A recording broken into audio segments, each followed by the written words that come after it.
Challenge ఏంటంటే అప్పటికి అసలు ఇన్ఫ్రాస్ట్రక్చర్ కానీ స్టాఫ్ ఇవ్వటం కానీ ఏదీ లేదు. అప్పుడే కొత్తగా ప్రెజెంట్ డిపార్ట్మెంట్ టేక్ ఓవర్ చేసుకుంటుంది. అంతకుముందు జ్యుడిషియల్ డిపార్ట్మెంట్ కింద కంట్రోల్లో ఉండేది.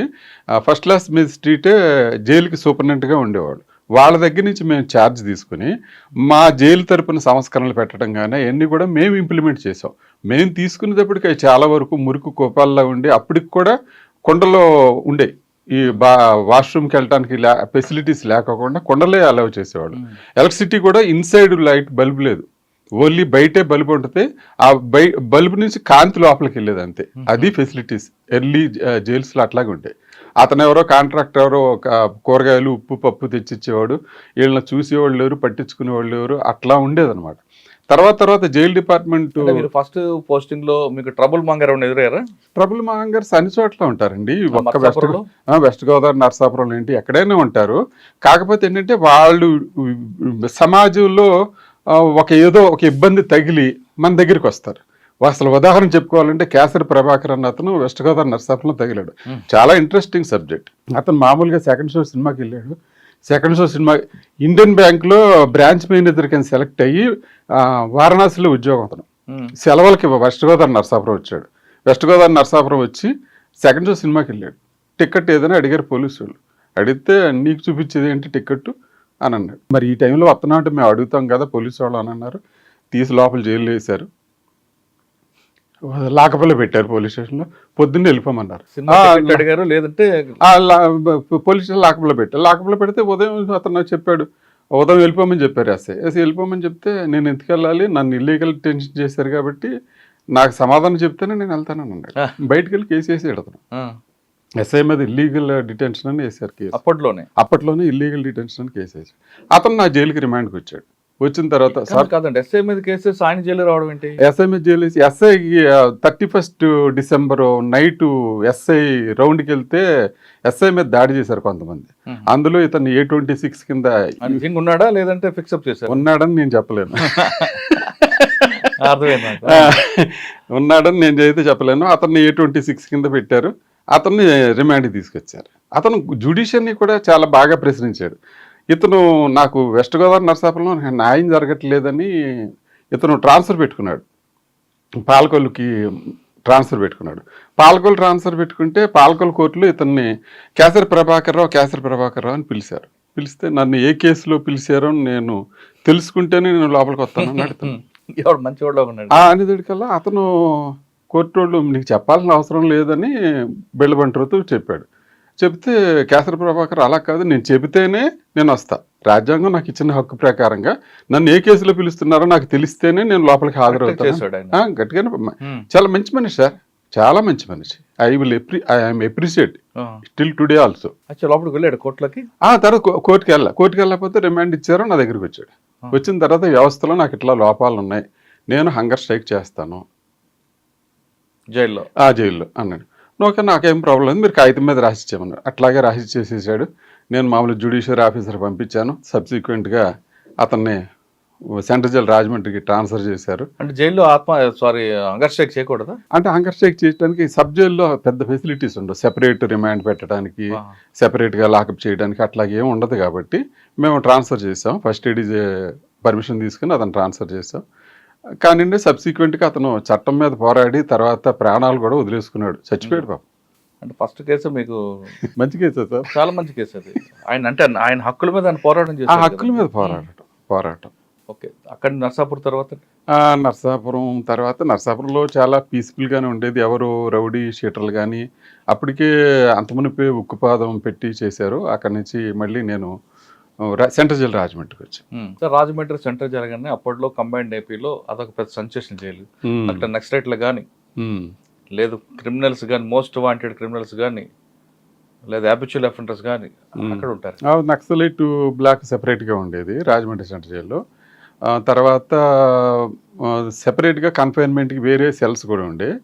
మాకు అప్పుడు వచ్చిన సూపరింటెండెంట్ గారు ఆ సెపరేట్ సెల్స్, పనిష్మెంట్ సెల్స్ కూడా తీసేసి వీళ్ళందరూ కూడా జనజీవన సమితిలోనే కలిసిపోవాలని, నక్సలైట్ బ్లాక్ కూడా తీసేసి మామూలుగా చేసేసాడు. ఆయన అందరూ కలిపే ఉండాలని పెట్టాడు.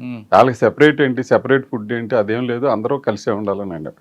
అట్లా అప్పుడు రాధాకృష్ణ శెట్టి కాదండి, నక్సలైట్లు ఎవరు ఉండేవారు మీ దగ్గర? నక్సలైట్లు పేర్లు మర్చిపోయానండి. అంటే వాళ్ళు ఏమైనా ఇబ్బంది పెట్టేవారా? అంటే వాళ్ళు ఎక్కువగా హక్కుల కోసం పోరాడతారు. వాళ్ళు హక్కుల కోసం పోరాడేది ఏమన్నా సాయంత్రం 6 దాకా కొంచెం బయట ఉండాలని చూస్తారు. వెళ్ళిపోయేటప్పుడు లాల్ సలాం అని లాకప్కి వెళ్తారు. అంతకుమించి వాళ్ళది ఏం లేదు. వార్తలు వినేవాళ్ళు అప్పట్లో. ఆల్ ఇండియా రేడియోలో వచ్చే వార్తలు వినేసి ఆ వార్తలు అయిపోయిన తర్వాత లోపల లాకప్కి వెళ్ళేవాడు. కానీ ఎప్పుడు మీకు ఇబ్బంది పెట్టలేదు? ఎప్పుడు ప్రాబ్లమేటిక్ పెట్టలేదు. అక్కడ ఎవరైనా ట్రబుల్ మాంగర్ ఉన్నారా? రాజమండ్రి సెంట్రల్ జైల్లో మాకు ఎవరు ట్రబుల్ మాంగర్ లేరు. అయినా అప్పుడు నేను ఎస్ఐ క్యాడర్, సూపరింటెండెంట్ క్యాడర్ వేరే ఉంటారు కాబట్టి నేను ఒక ఎస్ఐ క్యాడర్ అక్కడ. రోజుకి ఎన్ని రౌండ్స్ చేస్తారండి మీరు లోపలండి? ఉదయం అల్లాకి ఇంకోసారి వెళ్తారు. అసలు సాధారణంగా జైలు నిబంధనల ప్రకారం ఎన్ని గంటలకు ఓపెన్ చేస్తారు, ఎన్ని గంటలకు క్లోజ్ చేస్తారు? బిఫోర్ 6 అండి. బిఫోర్ 6, 5:40 కల్లా మేమంతా స్టాఫ్ అందరూ అక్కడికి వెళ్ళాలి. మేము వెళ్ళిన తర్వాతే అక్కడ ఓపెన్ చేస్తారు. లోపల నైట్ డ్యూటీ వాళ్ళు ఉంటారు, కానీ ఆఫీసర్ వచ్చిన తర్వాతే ఓపెన్ చేస్తారు. అన్లెస్ అదర్వైజ్ ఆఫీసర్ రాకపోతే ఓపెన్ చేయకూడదు. అందుకని స్ట్రిక్ట్గా సూర్యోదయం ముందే ఓపెన్ చేస్తారు. సూర్యోదయం ముందే ఓపెన్ చేస్తారు. ఓపెన్ చేసిన తర్వాత వాళ్ళ కార్యక్రమం ఏముంటాయి? సూర్యోదయం ముందే ఓపెన్ చేసిన తర్వాత వంట చేసేవాళ్ళు వంటకి వెళ్ళిపోతారు. కాలకుర్చాలు తీసుకునే వాళ్ళు కాలకుర్చాలు చేసుకోవడానికి వెళ్తారు. సబ్ జైల్స్లో అయితే వీళ్ళు కాలకుర్చాలు తీసేసుకునే టైంకల్లా వాళ్ళు టీ అందిచ్చేస్తారు. తర్వాత బ్రేక్ఫాస్ట్ ఇస్తారు, లాకప్ వెళ్ళిపోతారు. తర్వాత కోర్టులు ఎవరెవరు ఉన్నారో వాళ్ళందరూ సిద్ధమైపోతే వాళ్ళకి ఇంచుమించుగా 9 లోపే ఫుడ్ పెట్టేస్తారు. ఎందుకంటే కోర్టులు కొన్ని దూర ప్రాంతాలకు కూడా కోర్టులకు వెళ్ళాల్సి ఉంటుంది కొంతమంది ముద్దాయిలు. ఒకవేళ వాళ్ళు డిలే అయినట్టయితే కోర్టులు కూడా సూపరింటెండెంట్ని కోర్టుకు వచ్చి సమాధానం చెప్పమని అంటాయి. అలాంటి పరిస్థితులు ఉంటాయి కాబట్టి వాళ్ళకి ముందే ఫుడ్ పెట్టేసి కోర్టులకు రెడీ చేస్తారు. ఇలాగ ఎస్కార్ట్ ఎవరెవరు వచ్చారు ఏంటో చూసి ఆ ముద్దాయిలకు లోపల ఇన్ఫార్మ్ చేస్తారు. నీకు వచ్చింది ఎస్కార్ట్, నువ్వు రెడీగా ఉండని చెప్తారు. అతను రెడీగా ఉంటాడు, అతన్ని హ్యాండ్ ఓవర్ చేసి పంపిస్తాం. ఉదయం ఎన్ని గంటలు టీ ఇస్తారండి? ఉదయం బిఫోర్ 6:30, 6:40 కల్లా టీ అయిపోద్దండి. 7:20 కల్లా బ్రేక్ఫాస్ట్ అయిపోతుంది. మామూలుగా యూజువల్గా కోర్టుకి వెళ్ళిన వాళ్ళు అయితే 9 కల్లా భోజనం చేసేస్తారు. లంచ్ ఎన్ని గంటలకు ఇస్తారు? అదే భోజనం అంటే అదే 9 గంటలకల్లా భోజనం ఇచ్చారు. లేకపోతే మరి 10 కోర్టులకి వెళ్తారు కదండి. మళ్ళీ వెళ్ళలేదు అనుకోండి కోర్టుకి వెళ్ళినప్పుడు 9-9:30 కల్లా ఫుడ్ అయిపోతుందండి. ఫుడ్ పంపిణీ అయిపోద్ది. 9 కల్లా సూపరింటెండెంట్ రౌండ్ వెళ్తుంది. రౌండ్ వెళ్ళే టైంలోనే వాళ్ళకి మనం సూపరింటెండెంట్ ఫస్ట్ ఖైదీలకి ఇచ్చే భోజనం టేస్ట్ చేయాలి. టేస్ట్ చేసేసి అప్పుడు పాస్ ఆన్ చేయాలి. అప్పుడు పంపిణీకి వెళ్తాను అనమాట. సాధారణంగా నిబంధనల ప్రకారం ఏం పెడతారండి భోజనాలు? మటన్, చికెన్, ఫిష్ అంటారు వాస్తవం? ఫిష్ ఉండదండి. మేము ఉన్నప్పుడు మటను ఫస్ట్ అయితే మేము సర్వీస్లో జాయిన్ అయినప్పుడు ఓన్లీ మటనే ఉండేది.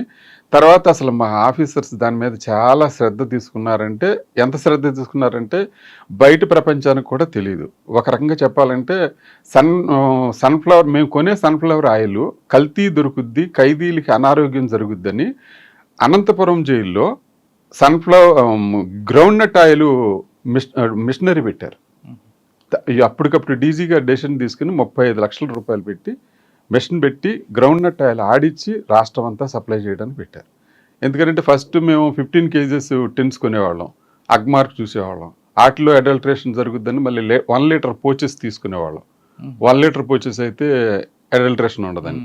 దాని తర్వాత ఫెడ్కా నుంచి తీసుకోవాలని చూసాం. ఫెడ్కా నుంచి తీసుకుంటే అది కూడా కొంచెం పేపర్లో దాని మీద కూడా కొంచెం సరిగ్గా జరగట్లేదని వచ్చింది. దాని తర్వాత అది కూడా మానేసి సొంతంగా మిల్లు పెట్టి వీళ్ళకి మంచి ఆయిల్ పంపించాలి, ఎందుకంటే అనారోగ్యం జరగకూడదని.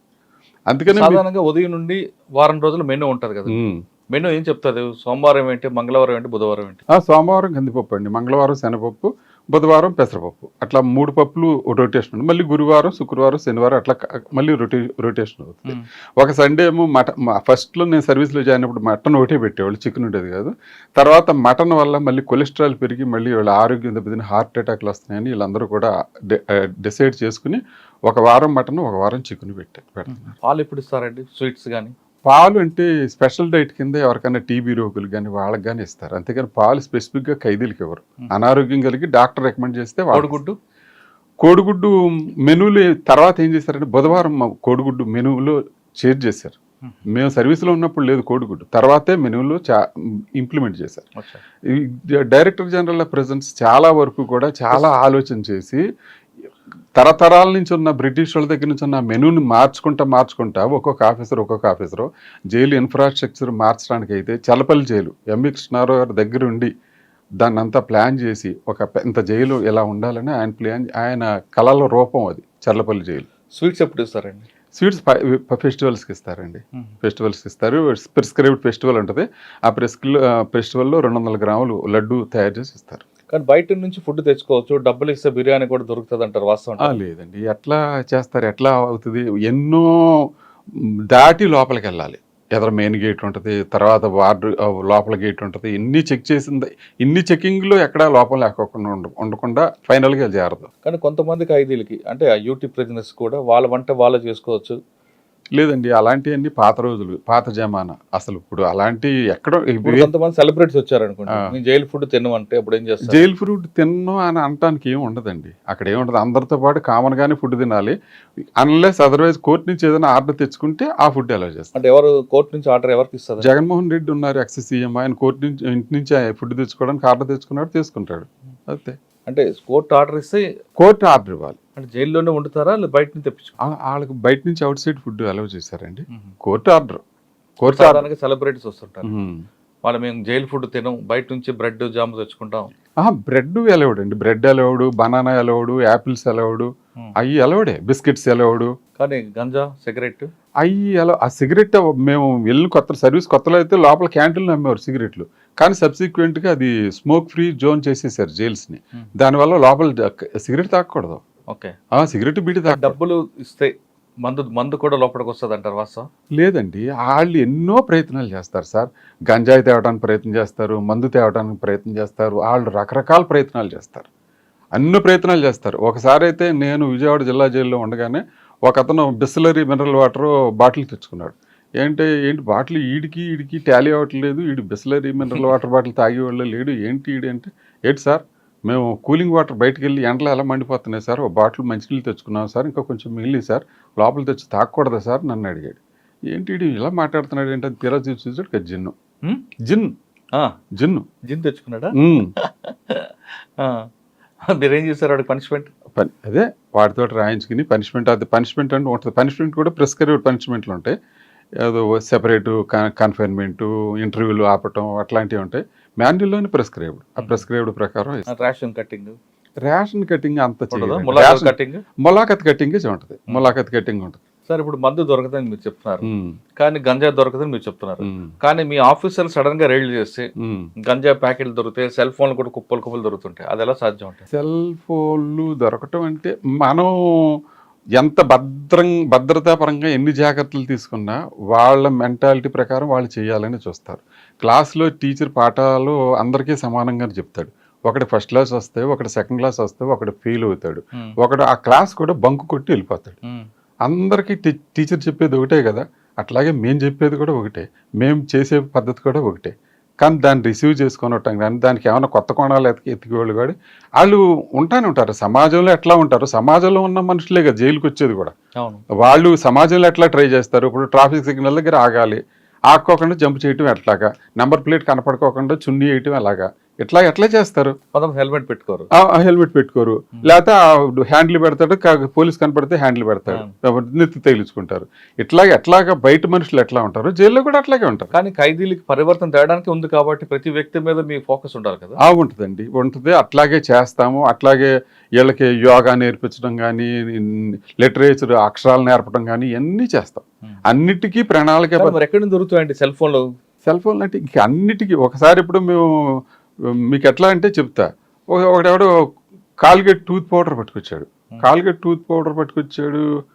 టూత్ పౌడర్ ఎవరు వాడలేదు ఎప్పుడు, కాల్గేట్ టూత్ పౌడర్ ఎలా వచ్చింది అని మేము చూసి ఇట్లా అనేదికల్లా వీ ఫీల్ సమ్ డిఫరెన్స్. ఏంటని తీరా చూస్తాడు, అందులో గంజాయి ఉంది. గంజాయి మరి కాల్గేట్ టూత్ పౌడర్ కదా, వాళ్ళు పంపించేస్తే అయిపోద్ది కదా. బ్రెడ్ కూడా ఏం చేస్తారంటే, బ్రెడ్ పంపించినా కానీ వాళ్ళు ఏమైనా చేస్తారని ఇలా నొక్కి ప్రెస్ చేసి పంపిస్తాం. బ్రెడ్లో కూడా చేస్తారు.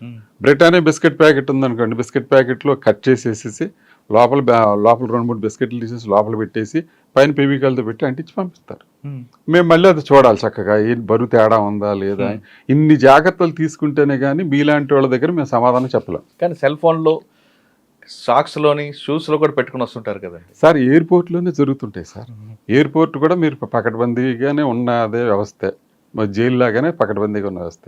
ఎయిర్పోర్ట్లో వచ్చిన దానికి కూడా అట్లాగే ఉంటుంది.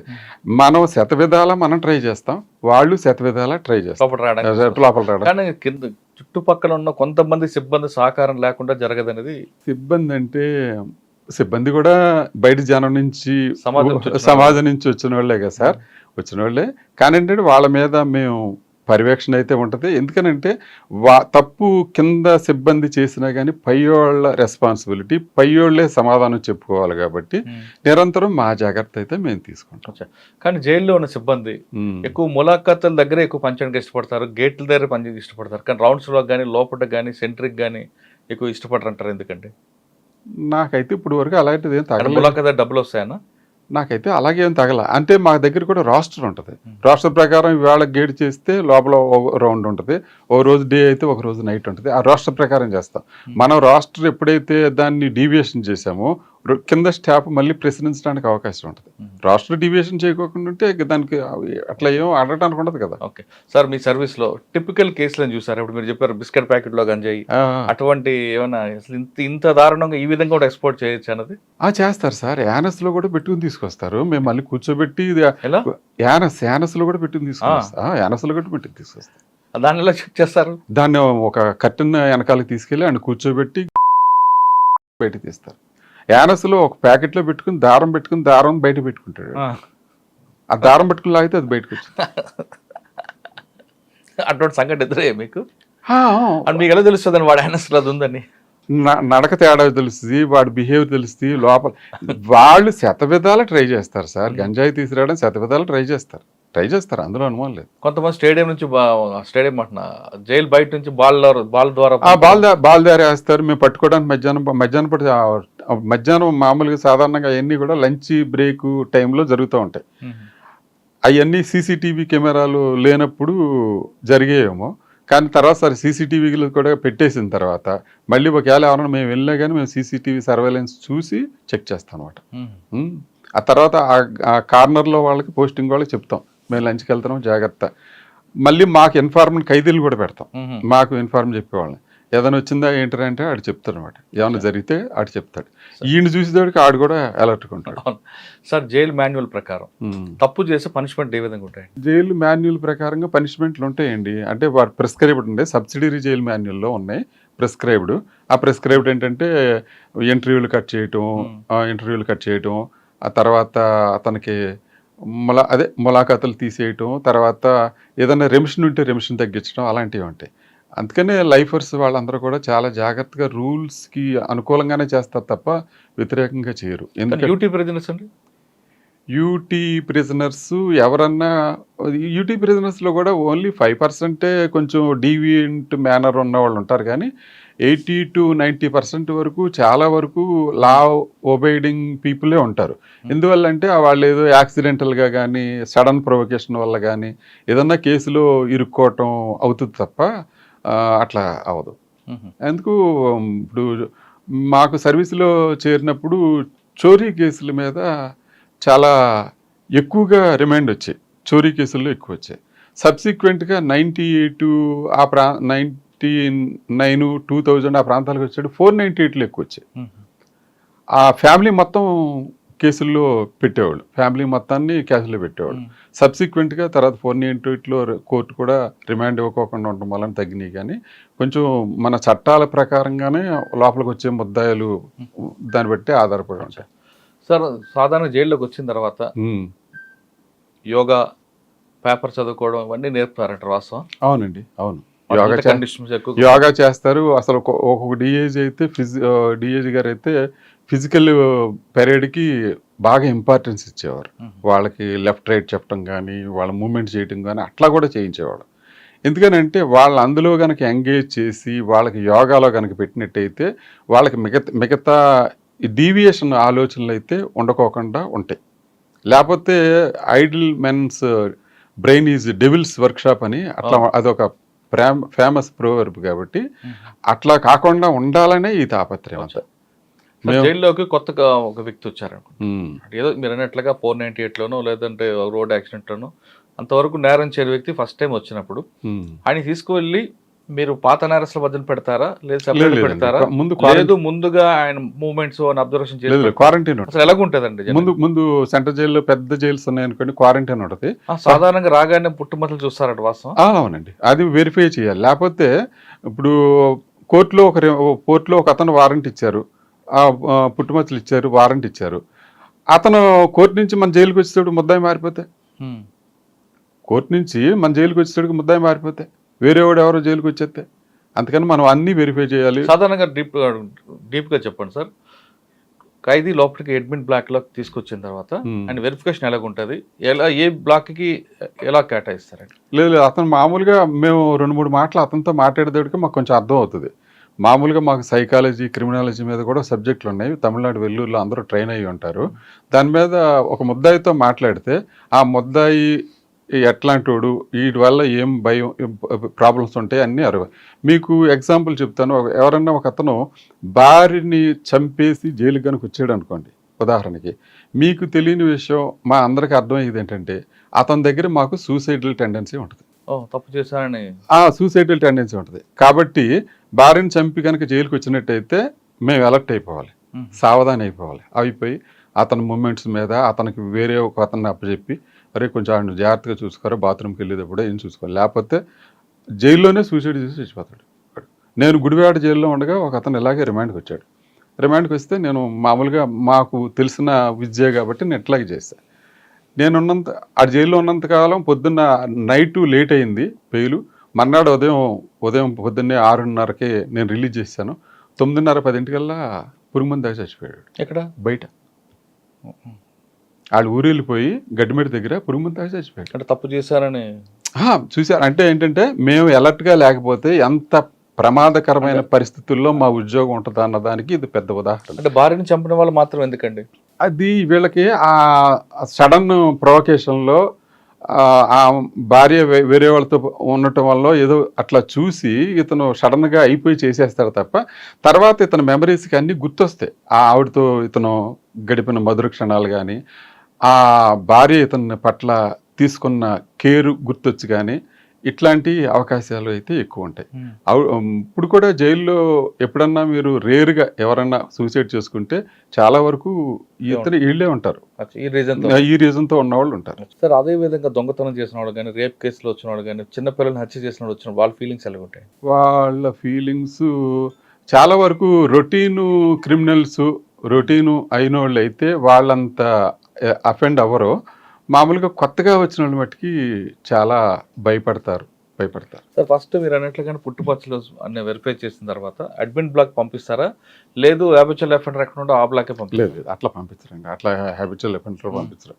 మామూలుగా వాడిని అడ్మిషన్ తీసుకున్న తర్వాత చూస్తాం ఆ కేసుని బట్టి, ప్లస్ కేసు ఎలా ఉంది, తర్వాత అతను మాట్లాడిన తర్వాత మేము కొంచెం గ్రహిస్తాం కదా, గ్రహించిన దాన్ని బట్టి క్వారంటైన్ పంపిస్తాం, అబ్జర్వేషన్లు పెడతాం. ఎందుకనంటే అతని దగ్గర కూడా ఏదైనా ఇన్ఫెక్షన్స్ డిసీజ్ ఉంటే మొత్తం జైలు అంతా వచ్చేస్తుంది. అవును, అది కూడా ఉంటుంది కదా, ఆ కేర్ కూడా తీసుకోవాలి, హైజీనిక్ కూడా ఉండాలి కదా, అందుకని ఆ కేర్ కూడా తీసుకోవాలి కాబట్టి మేము అట్లాగే చేస్తాం. కానీ కొంతమంది జైలుకి వచ్చిన తర్వాత చనిపోతుంటారండి, కారణం ఏమంటారు? మామూలుగా కొంతమంది బయట బాగా డ్రింక్ అలవాటు ఉంటుంది. ఉదాహరణ, బయట బాగా డ్రింక్ అలవాటు ఉంటుంది, అయాచితంగా డబ్బు వచ్చేస్తే ఉదయం నుంచి సాయంత్రం దాకా బ్రేక్ఫాస్ట్, లంచ్, డిన్నర్ కూడా అంతా మందు మీద జరుగుద్ది. సడన్ గా జైలుకి వస్తాడు, మందు దొరకదు, ఏం జరుగుద్ది అప్పుడు? అప్పుడు మీరు ఒకసారి మంగళగిరిలో ఉండగా డాక్టర్ గారిని అడిగా, ఏంటండి వీటి పరిస్థితి వచ్చినప్పుడేమో చక్కగా సరదా బుల్లులా ఉన్నాడు, ఇప్పుడు ఏంటి ఎలాగ అయిపోయాడంటే ఆడిదేం లేదండి, ఆడి బాడీ ఆల్కహాల్కి ఎడిక్ట్ అయిపోయింది. ఆడి బ్రేక్ఫాస్ట్, లంచ్, డిన్నర్ మొత్తం అంతా దాంతో అది గ్లూకోజ్ తయారు చేసి ఆడి బాడీని నిలబెడుతుంది. ఎప్పుడైతే మీరు అది చేయలేకపోయేదానికి అటు డేలా అయిపోయాడు. అందుకని అడిగి హెల్త్ మీరు ఎలా చేసేసారు అనుకోండి, మళ్ళీ మామూలుగా సరదా బుల్లులా తయారవుతాడు. ఏదో కొంచెం సేలండి అది ఎక్కిచ్చారు, 2 రోజులు ఎక్సైజ్ కేసులో వచ్చినట్టున్నాడు, 2 రోజులు 3 రోజులు ఉన్నాడు, తర్వాత అంతేగాని మీరు మధ్య ఇవ్వలేదు. అబ్బబ్బే, ఎవరు ఇల్లీగల్ యాక్టివిటీస్ చేసి ఉద్యోగం మీద తెచ్చుకుంటారండి. ఇంకోటి ఏంటంటే ఉద్యోగం అంటే కళ్ళకద్దుకుని చేసుకునే ఉద్యోగం. మేము ఖాళీగా రోడ్డు మీద తిరిగి రోజుల్లో ఎంతో కష్టపడి స్టార్ టెస్ట్ పాస్ అయ్యి ఇంటర్వ్యూ ఫేస్ చేసి ఇన్ని మార్గాలు ఎత్తుక్కున్న తర్వాత మమ్మల్ని సెలెక్ట్ చేసుకుని వచ్చిన తర్వాత అది పోగొట్టుకోవడానికి ఎవరు ఇష్టపడతారు చెప్పండి? కరెక్ట్ అండి. సార్ ఇందాక మీరు చెప్పారు పాత అఫెండర్లందరికీ కొత్త వాళ్ళతో కలపమని, కానీ పోలీసులు చెప్పే ప్రకారం పాత వాళ్ళతో కలిసి కొత్త ఐడియాలు వస్తాయి, అదొక యూనివర్సిటీ అవుతుంది జైల్స్ అంటారు. మరి ఏ బేస్తో అంటున్నారు? యూనివర్సిటీ అవుతుంటే ఎవరు ఖైదీలు చెప్పే వెర్షన్ ఖైదీలు చెప్తారండి, పోలీసులు చెప్పే వెర్షన్ పోలీసు వాళ్ళు చెప్తారు. We are meant for correctional services, మేము దానికోసమే ఉన్నాం, దానికోసమే చేస్తాం. అంటే అందరూ ఒకలా చేస్తారా ఉద్యోగం అంటే దానికి మేము మా దగ్గర నుంచి సరైన సమాధానం లేకపోవచ్చు. ఉదాహరణ శ్రీకాకుళం జైలు సూపరింటెండెంట్‌గా నేను చేశాను. నా టెన్యూర్‌లో రోజుకు ₹2000 ఖరీదైన కూరగాయలు మార్కెట్‌లో అమ్మి గవర్నమెంట్‌కి జమ చేసేవాళ్ళం. మెయిన్ రోడ్ మీద స్టాల్ ఉండేది. ఖైదీల స్టాల్ ఉండేది మెయిన్ రోడ్ మీద. ధర్మాన ప్రసాదరావు గారు ఆయన వచ్చి కాయగూరలు కొనుక్కెళ్ళి అక్కడి నుంచి ఆయన రోడ్డు మీదకి వచ్చి ఎవరిక్కడ పెట్టాడు కోర్టు అంటే ఖైదీల డ్రెస్సు బయటేమో జిల్లా జైలు శ్రీకాకుళం అని బోర్డు కనపడేది. ఏంటి జైలు కూరగాయలు కూడా అమ్ముతారని ఆశ్చర్యంగా చూసాడు. మేము ఉండగా అదే పెట్టాం. ఆయన రోడ్ అవతలే కదా, రోడ్ అవతల మెయిన్ రోడ్డు మీద పెట్టాం స్టాలు. నేషనల్ హైవే మీద రోడ్డు మీద పెట్టాం. రోడ్డు మీద గార సంతకెళ్ళేవాళ్ళు ఖైదీలు, వ్యాన్ ఇచ్చి పంపించేవాళ్ళు, ఖైదీలు ఉండేవాళ్ళు, ఎస్కార్ట్ ఉండేవాళ్ళు, కూరగాయలు సాయంత్రం వచ్చేవాళ్ళు. సాయంత్రం ₹1950 అయితే ₹50 లాస్ట్లో ఎవరికొకరికి కూరగాయలు అమ్మేసి ₹2000 చలన కట్టించేవాళ్ళు. ₹2000 కూరగాయలు. మేము ఉండగానే సోలార్ పెట్టించాం. సోలార్ ఉదయం 8:30 కాడి నుంచి సాయంత్రం 3:30. It was the first solar installed in presence department. I proudly నేనే పెట్టేది. సార్ ఖైదీలకి బాగా చదివించి వాళ్ళకి ఏది కావాలంటే చదివించడం, పీజీలు కానీ డిగ్రీలు మినిమం డిగ్రీ చేయించడం అనేది అంబేద్కర్ ఓపెన్ ఇన్స్టిట్యూట్ లాంటి హెల్ప్ తీసుకుని చేస్తున్నారు. అది వాస్తవం. ఈ విషయంలో మీకు కొంచెం టైం తీసుకున్నా కానీ ఒక పాయింట్ చెప్తా. నేను గుడివాడ జైలు సూపరింటెండెంట్‌గా ఉన్నప్పుడు రొటీన్గా 3-4 ఖైదీలు రొటీన్గా 4సారి 5సారి రావటం మొదలెట్టారు. నేను 4 సంవత్సరాలు పెట్టాను. హాయ్ అంటున్నారా? 4సారి 3సారి వస్తున్నారు. నాకు కొంచెం ఏంటిది, మనం సంస్కరణలు చేయాలి. సంస్కరణలు చేసి అవకాశం ఉంటే మీడియా ప్రశ్నించినట్టు ఆ రొటీన్గా వస్తున్నాడు అంటే మేమేం చేసినట్టు. అప్పుడు నేను మేజిస్ట్రేట్ గారి దగ్గరికి వెళ్ళా. సార్, నేను మీకు చెప్పడానికి రాలా, కానీ నేను జైలు సూపరింటెండెంట్ కాబట్టి what is going on inside of the jail, ఈ జైలు లోపల ఏం జరుగుతుందో మీకు చెప్పాల్సిన బాధ్యత నాది. కాబట్టి నేను డైరెక్ట్గా మీ ఎంప్లాయీని కాకపోయినా మీరు చెప్పినట్టు నేను చేయడానికే అక్కడ ఉన్నా, కానీ లోపల ఏం జరుగుతుందో మీకు చెప్పడానికి వచ్చాను. సార్ ఇట్లా వీళ్ళు ఇది 4సారి 5సారి వస్తున్నారు సార్. చోరీ కేసు సింపుల్గా జైలుకి రావటం వచ్చి 10 రోజులు 20 రోజులు 1 నెల రోజులు నెల 10 రోజుల్లో వాళ్ళ కేసు తేలిపోద్ది. 3 నెలలు అయిపోతే ఆ జైలు దగ్గర నుంచే రిలీజు.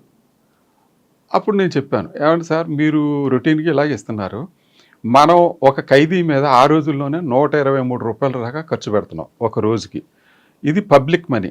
రైతు కష్టపడి చేసిన దాంట్లో, ఉద్యోగి కష్టపడి చేసిన దాంట్లో, పనులు కట్టిన దాంట్లో మనం ఖైదీలకి పెడుతున్నాం.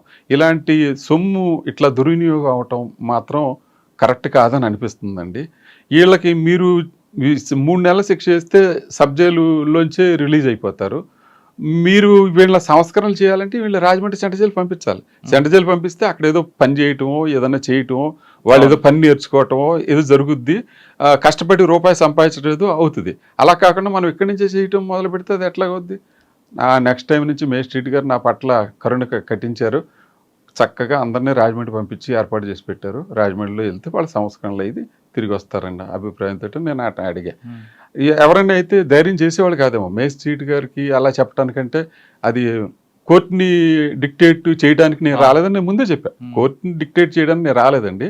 కానీ వాస్తవంగా క్రిమినల్ జస్టిస్ సిస్టంలో మన అందరం భాగస్వామ్యం. మన పద్ధతి ఏంటంటే ఎవరన్నా బై ఛాన్స్ ఏదైనా నేరం చేసి కనుక జైలుకి వచ్చినట్టయితే అతన్ని మనం సంస్కరించి మనం బయటికి రిలీజ్ చేయాలి. రిలీజ్ చేయడానికే మనం అంతా ఉన్నాం. మీరు ఆ సంస్కరణ చేసే అవకాశం మాకివ్వండి. మాకు ఇవ్వాలంటే మీరు రాజమండ్రి సెంట్రల్ జైలు పంపించినట్టయితే అతనికి మేము నేర్పించి చేయడానికి ఉంటాయి. సబ్ జైల్స్లో మరి ఇన్ని చేయడానికి ఉండవు కదా సార్. మీ సర్వీస్లో ఆ విధంగా చదువుకొని అంటే ఒక జైల్లోకి ఇన్నోసెంట్ కొంచెం వ్యక్తి కనీసం డిగ్రీ పాస్ అయిన బయటకు వచ్చిన వ్యక్తులు రాజమండ్రి సెంట్రల్ జైల్లో చాలా మంది ఉంటారండి. చాలా మంది ఉంటారు. సంవత్సరానికి నాకు తెలిసి 5 to 10 మెంబర్స్ వరకు అట్లాగే డిగ్రీ తీసుకుని వెళ్తారు. లోపల జైల్స్ లో అసలు ఎలాంటి తప్పు జరగదు అని మీరు చెప్తున్నారు, కానీ జైల్స్ లో కొన్ని డబ్బు ఉంటే జైల్లో ఏవైనా సాధించవచ్చు అని చాలా మంది చెప్తుంటారు. ఫర్ ఎగ్జాంపుల్ జైల్లోకి వచ్చిన తర్వాత కింద పడుకోవడానికి ఇబ్బంది ఉంటుంది, నేను లోపల మేనేజ్ చేసుకుంటే హాస్పిటల్లో వార్డు ఇస్తారు, హాస్పిటల్లో మంచిగా ఉంటుంది అంటారు. లేదండి, దానికి ఏం చేస్తారు, మామూలుగా ఒకళ్ళు రాయాలి, ఒకళ్ళు చెయ్యాలి, డాక్టర్ సర్టిఫికేట్. ఇప్పుడు మీరు చెప్పిన దాని ప్రకారం నేరం చేయాలంటే జైల్లో డాక్టర్ గారు చేయాలి, సూపరింటెండెంట్ గారు చేయాలి, అక్కడ ఉన్న జైలర్ చేయాలి, అక్కడ ఉన్న కానిస్టేబుల్ చేయాలి, వీళ్ళందరూ చేస్తే అవుతుంది. అంతమంది చేయకపోతే ఒకళ్ళ ద్వారా అవ్వదు కదా. అవదు అంటే అదంతా అబద్ధం అంటారు. లేదండి అట్లా ఇప్పుడు అది చేసేది ఎక్కడో ఒకటి జరుగుతుంటాయి కదా. ఇప్పుడు ప్రభుత్వం ఏదైనా మంచి పని చేస్తుంది అనుకోండి, ప్రతిపక్షాలు విమర్శిస్తుంటాయి. అట్లాగే జైల్లో సూపరింటెండెంట్ ఉద్యోగం చేస్తున్నాడు అనుకోండి, కింద వాళ్ళు విమర్శిస్తూ ఉంటారు. జైలు సూపరింటెండెంట్ కరెక్ట్గా ఉద్యోగం చేస్తే విమర్శించడానికి బోళ్ళంత మంది ఉంటారు, ఇంక్లూడింగ్ మీడియాతో సహా. మీడియా కూడా విమర్శలు చేస్తూనే ఉంటుంది. తర్వాత లోపల ఖైదీలు చేస్తూ ఉంటారు. పొలిటికల్ లీడర్స్ వాళ్ళ మాట ఎవరైనా వినకపోతే వాళ్ళు కూడా వాళ్ళు చేయాల్సింది కూడా వాళ్ళు చేస్తూ ఉంటారు. ఏదైనా మన ఉద్యోగం మనం కరెక్ట్గా చేసినందువల్ల ఎవరికి చెడవక్కర్లేదు. ఓకే సార్, రాజమండ్రి రిజల్ట్కి వెళ్తాం మీ సర్వీస్లో. అక్కడ మీకు ఎదురైన సంఘటన, మర్చిపోలేని సంఘటనగా ఉందా? మర్చిపోవాలని సంఘటనలు ఎక్కువ లేవండి. ఎందుకంటే నేను ఎక్కువ కాలం అక్కడ పనిచేయలేదు, 1 సంవత్సరం చేశాను. నేను చేసిన టైంలో ముందు కొద్దిగా 4 ఖైదీలు పారిపోవడం జరిగింది. దాని తర్వాత నేను ఎక్కువ కాలం లేను, ఒక 6 నెలలు ఎంతకాలం ఉన్నాను. తర్వాత వెల్లూరు ట్రైనింగ్కి వెళ్ళా. ఓకే, వెల్లూరు ట్రైనింగ్ తర్వాత మంగళగిరి అండి. అక్కడ అంతా మంగళగిరిలో చాలా వరకు చాలా 4.5 years చేశాను. మంగళగిరిలో మనం సర్వీస్ బాగా చేస్తే గుర్తించడానికి మేము ఎవరి దగ్గరికి వెళ్ళా, మా పై ఆఫీసర్ కాదు, లయన్స్ క్లబ్ వాళ్ళతోటి మొత్తానికి ఆ జైలు అంతా శుభ్రంగా ఇలా ఒక మాయ చేసినట్టు అయిపోయింది అనమాట ఆ jail. It is the first sub jail implementing LPG gas system. అంతమునుపు అంతా ఫైర్వుడ్ తోటే ఖైదీలు వంటలు ఉండేవాళ్ళు. మంగళగిరి జైలు అంతా డొనేషనే, ఆ ఎల్పిజి సిస్టము డొనేషనే, ఆ ఎల్పిజి స్టవ్లు డొనేషనే, యుటెన్సిల్స్ డొనేషన్, అందరూ డొనేషన్. వాళ్ళు కూడా చాలా ఇష్టపడేవాళ్ళు. లయన్స్ క్లబ్ వాళ్ళు అయితే ఎన్ని లయన్స్ క్లబ్లు అంటే లోపల ఇసుకేస్తే రాలనంత మంది వచ్చేవాళ్ళు. మంగళగిరి జైలు అంతా కూడా అంతా వాళ్ళే. తర్వాత మా సర్వీసెస్ చూసి ఊళ్ళో ప్రజలు సన్మానానికి మాకు పిలిస్తే గవర్నమెంట్ సర్వెంట్ కింద నేను సన్మానానికి అలా వెళ్ళకూడదు కాబట్టి నేను మళ్ళీ మా హైయర్ అథారిటీస్కి ఇన్ఫార్మ్ చేసి, సార్ ఇట్లా అంటున్నారు వాళ్ళు, నన్ను వెళ్ళమంటారంటే దే ఆర్ పర్మిటెడ్ అయితే నేను వెళ్తే సన్మానం పొంది. ప్రజెంట్స్ ఎవరండి మంగళగిరి పక్కన తాటకొండ వాళ్ళ లేదా బయట వాళ్ళు వచ్చేవారా? లేదండి, నేనున్నప్పుడు famous rowdy sheeter Degala scene వచ్చాడు. ఓకే, డాగల్ సీన్ 1 year ఉన్నాడు. ఏమంటాడు? ఆ రౌడీ షీటరే కదా. రౌడీ షీటర్ వాళ్ళు ఇప్పుడు బయట ఉన్న రౌడీ షీటర్ కానీ లోపలికి వచ్చాక కాముకుంటాడు, అక్కడ కూడా రౌడీగా ప్రవర్తిస్తాడు. రౌడీజం చలాంచాలని చూస్తాడు, తోటి ఖైదీల్ని నొక్కాలని చూస్తాడు. మా పని ఏంటంటే అతని బారి నుంచి మిగతా వాళ్ళని సంరక్షించాలి. అందరికీ యూనిఫారం, షేర్ ఔర్ బకరా ఏకీ ఘాట్కి పానీ పీతా హై అన్నట్లుగా మనం అట్లా చేస్తేనే అట్లా అవుతుంది. అంటే కొమ్ములు తిరిగిన రౌడీని ఎలా కంట్రోల్ అవుతారంటే మా సిస్టమ్ ఇది, మేము ఇంతే చేస్తాం. మన దగ్గర అవినీతి కనపడకోకుండా ఉన్నట్టయితే వాళ్ళు మన మాట వింటారు. మీరు అది ఎక్కడ చాలా చోట్ల చూస్తుంటారు. మన కరప్షన్ లేకపోతే వాడు ఆటోమేటిక్గా సెట్. కానీ ఇంతమంది క్రిమినల్స్ మధ్యన ఎలాంటి ఆయుధాలు లేకుండా పనిచేయడం ప్రాబ్లం కాదు? అవుతుందండి. ఒకసారి ఒక కేసులో 160 మంది ఉంటారు. మీరన్న పాయింట్ మంచి పాయింటే. నేను జైలర్గా లోపల ఉద్యోగం చేస్తున్నాను. కొంచెం కేకలు వినిపోయేటప్పటికి నా దగ్గర ఎదురుగుండా ఉన్న కానిస్టేబుల్ అబ్జర్వ్ చేయలేదు, కానీ అతను రొటీన్ పనులు పడిపోయాడు. కానీ నాకు ఏదో అనుమానం వచ్చి బాగా పరిగెత్తుకుంటూ లోపలికి వెళ్ళేటప్పటికి నాగవైష్ణవి కేసులో ముద్దాయిల్ని కొట్టబోతున్నారు. ఎవరు? విజయవాడలో నాగవైష్ణవి మర్డర్ కేసులో ముసలాయన కదా, పిల్లని చంపేశారు. అవునండి, ఐడియా ఉంది. చంపేశారు. వాళ్ళ మీద దాడి చేస్తున్నారు. బాగా లోపలికి వెళ్తే ఇటు 160 మంది, ఇటు 160. నేను ఒక్కడే వెళ్ళాను. జైలర్ గారు వస్తున్నారు. జైలర్ గారు యూనిఫామ్లో ఉండేదికల్లా వాళ్ళంత దూరంగా వెళ్ళగలిగారంటే మనం ఎంత బాగా ఉద్యోగం చేస్తే వాళ్ళు అంత దూరంగా బాగా వెళ్ళారు. నిజంగా వాళ్ళ మధ్యలోకి వెళ్ళి తీసుకొచ్చారు. తర్వాత ఇదే సబ్జెక్ట్ మీద కోర్టు కూడా నన్ను పిలిచింది. వీళ్ళని రాజమండ్రి సెంట్రల్ జైలు ట్రాన్స్ఫర్ చేస్తున్నారంటే ఎందుకు ట్రాన్స్ఫర్ చేస్తున్నారని అడిగారు. వాళ్ళకి థ్రెట్ ఉంటే మేము చేస్తామండి, ఇక్కడికంటే కూడా రాజమండ్రిలో కొంచెం బాగా ఉంటుంది, ప్లస్ వాళ్ళకి ఇప్పుడప్పుడే విచారం లేదు కాబట్టి అక్కడ పంపిస్తామన్నా. మీకు అలాంటి సంఘటనలు ఏమైనా జరిగినాయి అని నన్ను అడిగారు. అడిగితే నేను చెప్పాను, ఇదే సంఘటన మీకు చెప్పిన సంఘటన నేను చెప్పాను, ఇలాగే జరిగిందండి. అప్పుడు నేను వెళ్ళి అడ్డం ఉండి నేను చేతులు పెట్టి బయట తీసుకొచ్చా. అప్పుడు తర్వాత వార్డర్ గమనించాడు, జైలు గారు ఎవరిని తీసుకొస్తున్నారు. అంటే ఆ అమ్మాయి కాకుండా చిన్నపిల్ల మీద అత్యాచారం కానీ హత్యలు చేసిన వాళ్ళ మీద కొడుతుంటారంటారు? లేదు, మీరు కాదండి, అంటే వాళ్ళ అందుకనే మేము సెపరేట్గా పెడతా ఉంటాం. ఇప్పుడు సపోజ్ ఒక ఏసీబీ కేసులో ఒక సర్కిల్ ఇన్స్పెక్టర్ రిమాండ్కి వచ్చాడు, ఉదాహరణ మీకు తెలిసినట్టు, మీకు తెలియటానికి అని నేను ఆ ఉదాహరణ చెప్పాను. ఇప్పుడు అతన్ని జైల్లో పెడితే ఎలా ఉంటుంది? మిగతా ముద్దాయిలతో పాటు కలిపి పెట్టాం అనుకోండి, ఏమనిపిస్తుంది మీకు? వాళ్ళందరూ కలిపి ఈ సిఐ గారిని మీదకి దాడికి వస్తారు. ఉమ్, ఇప్పుడు సిఐ గారి మీద దెబ్బ తగిలితే మళ్ళీ మాకే కదండి ఇబ్బంది. ఉమ్, అందువల్ల ఏం చేస్తామంటే మేము కూడా చూసి ఇతన్ని ఎక్కడ పెట్టాలో చూసి దాన్ని సెపరేట్గానే పెడతాం. దానికి వేరే వాళ్ళు వేరే అర్థాలు తీసి సిఐ గారు కాబట్టి అన్ని వేరే పెట్టారని అనుకుంటారు, కానీ ఇంటెన్షన్ అయితే ఇట్లా, ఉమ్. ఇంటెన్షన్ అయితే ఇదే. కానీ కొన్ని కేసుల్లో కొంతమంది అది అన్యాచురల్ సెక్స్కి అలవాటుపడిన ఖైదీలు ఉంటారు, ఉమ్. వాళ్ళని కంట్రోల్ చేయడం ఇబ్బంది అంటారు, వాస్తవం అంటారా? అన్యాచురల్ సెక్స్ అంటే సెక్స్ అన్నది అది హ్యూమన్లో భాగం. అది బయట ఉన్న జైల్లో ఉన్న ఎక్కడైనా దానికోసం జస్ట్ లైక్ ఫుడ్ లాగానే వాళ్ళ ప్రయత్నం వాళ్ళు చేస్తూ ఉంటారు. కాబట్టి అది చేస్తే దానివల్ల ప్రాబ్లం అవుతుంది అన్న దాని మీద మేము అవేర్నెస్ ప్రోగ్రాంలు పెడతాం. ఆ జైల్లో దానికి హెచ్ఐవి ఎయిడ్స్ ప్రతి జైల్లోనూ ఒక యూనిట్ ఉంటుంది. ఆ యూనిట్ ప్రకారంగా వీళ్ళని స్క్రీనింగ్ పంపిస్తాం. తర్వాత సాధారణంగా వీళ్ళు కంప్లైంట్ ఎలా వస్తుందంటే వెనకాల నుంచి రక్తం వస్తుందని కంప్లైంట్ పెడతారు. అది ఎప్పుడు మండే వస్తుంది కంప్లైంట్. సండే మటన్ కూర తింటారు, మండే కంప్లైంట్ చెప్తారు, మేము హాస్పిటల్కి వెళ్ళాలంటే మాకు ఇట్లా ప్రాబ్లం ఉంది, బ్రీడింగ్ ప్రాబ్లం ఉందని. అప్పుడు మేము చూసి చేసి మళ్ళీ వాళ్ళకి ఇలాంటివి ఏమైనా ఉంటే ఈ ప్రాబ్లం అవుతుంది. అంటే నిజమేనా వేరే బయటకు వెళ్ళడానికి ఎస్కేప్ అవడానికి లేదు, ఎస్కేప్ అవటానికి అంటే మనం ఆ జాగ్రత్తలన్నీ తీసుకుంటామండి. అబ్బా అది అంటే సండే మటన్ తింటే మండే నాడు రావడం ఏంటండి? సండే ఓవర్ హీట్ అయ్యడం వల్ల లేదు, వీళ్ళు చాలా మనం తినలేనంత ఘాటుగా కూరలు వండుకుంటారు సార్. అదే మసాలా ఫుడ్, మసాలా ధనియాలు బాగా కొట్టేస్తారు, కారం బాగా కొట్టేస్తారు. అంతే అన్యాచురల్ సెక్స్ వల్ల. అన్యాచురల్ సెక్స్ అని అనలేము. ఇట్లా మాకు డౌట్ వస్తుంది అనమాట. ఎప్పుడైతే ఈ కంప్లైంట్ చెప్పాడో మేము డౌట్ వచ్చి అతను చెప్పి మళ్ళీ ఇలా అందరినీ మళ్ళీ ఆ ప్రోగ్రామ్ దగ్గర పంపిస్తాం. ఇట్లా కనుక చేసినట్టయితే మేము ఇట్లా ఎయిడ్స్ అయ్యి వచ్చే అవకాశాలు ఉంటాయి, ఈ సురక్షితమైన శృంగారం కాదు, కాబట్టి మీరు ఈ ప్రాబ్లమ్స్ ఫేస్ చేయమాకన్నాను. ఇప్పుడు జైల్లోకి ఏదో ఇన్నోసెంట్గా వచ్చి ఇలాంటి ప్రాబ్లంలో ఇరుక్కుని చేయటం ఇబ్బంది కదండి. కానీ ఆ టైప్ కేసులను ఎదురుపడ్డాయండి మీకు? లేదండి, మేము జాగ్రత్తలు చాలా వరకు తీసుకుంటాం.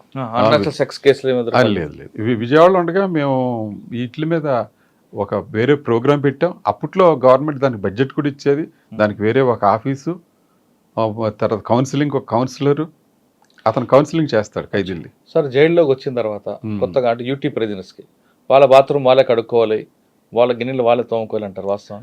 ఇట్లాగే నాకు వెస్ట్ గోదావరి నరసాపురంలో ఉండగా జైల్లో చెకింగ్కి వచ్చిన జ్యుడిషియల్ ఆఫీసర్ అన్నారు, ఏమండి ఖైదీలు దొడ్లు కడగాలంటే కదండి అన్నారు. నేనన్నాను, ఇప్పుడు ఖైదీలు దొడ్లు కడగడానికి కానీ అన్నం వండటానికి కానీ ప్రభుత్వం వేరే సేవకులను ఎవరిని నియమించరండి. వేరే సేవకులను ఎవరు నియమించరు. వాళ్ళ అన్నం వాళ్ళే వండుకోవాలి, వాళ్ళ కంచం వాళ్ళే కడుక్కోవాలి. ఆడికి కంచం ఆడే కడుక్కున్నారు. తర్వాత మరి అన్నం వండిన పాత్ర ఎవరు కడగాలి? అది ఖైదీయే కడగాలి. కూరగాయలు ఎవరు కొయ్యాలి? ఖైదీలే కొయ్యాలి. లిటర్కి వెళ్తారు, ఎవడో సరిగ్గా క్లీన్ చేయకుండా వస్తాడు, ఎవరో ఒకడు ఉండి క్లీన్ చేసి రావాలిగా. ఖైదీల పనులు ఖైదీలే చేసుకోవాలి, బయట వాళ్ళు ఎవరు వచ్చి చేయరు.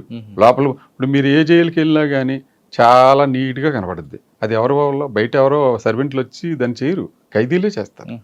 ఏ జైలు ఖైదీలు అంటే శిక్ష పడ్డ వాళ్ళు చేస్తారా, యూటీ ప్రిజనర్స్ చేస్తారా? శిక్ష పడ్డ వాళ్ళు ఖైదీలు ఉంటారండి. పెద్దవాళ్ళు అయితే ఇప్పుడు సబ్ జైలు ఉంది ఉదాహరణ, సబ్ జైల్లో శిక్ష పడ్డ వాళ్ళు ఉండరు, చాలా వరకు రిమాండ్ వాళ్ళే ఉంటారు. వాళ్ళకి మేమే చెప్పేస్తాం, అరే మీరు వెళ్ళినప్పుడు మీరే జాగ్రత్తగా చూసుకోవాలి అని అట్లాగే చెప్తాం. వాళ్ళు అట్లాగే చేస్తారు, అట్లాగే మెయింటైన్ చేస్తారు. కొన్ని చోట్ల మట్టికి తోటీలు ఉంటారు, కొన్ని మేము సబ్ జైలు నరసాపురంలో తోటి ఉండేవాడు. ఆ తోటి తర్వాత అతను అది వాళ్ళు జ్యుడిషియల్ అపాయింట్ చేస్తారు. సార్ సాధారణంగా ఒక లాకప్లో ఒకరిని కానీ ఇద్దరు కానీ కాకుండా ముగ్గురిని ఎందుకు పెడతారండి? ఇద్దరిని అది మాన్యుల్లోని ప్రిస్క్రైబ్డ్ ముగ్గురిని పెట్టాలన్న. ఎందుకు? ఏదన్నా ఇన్సిడెంట్ అయినా కానీ మూడోవాడు సాక్ష్యం చెప్తాడు. అంటే ఇద్దరు కొట్టుకున్న మూడోవాడు సాక్షి ఉంటాడనా?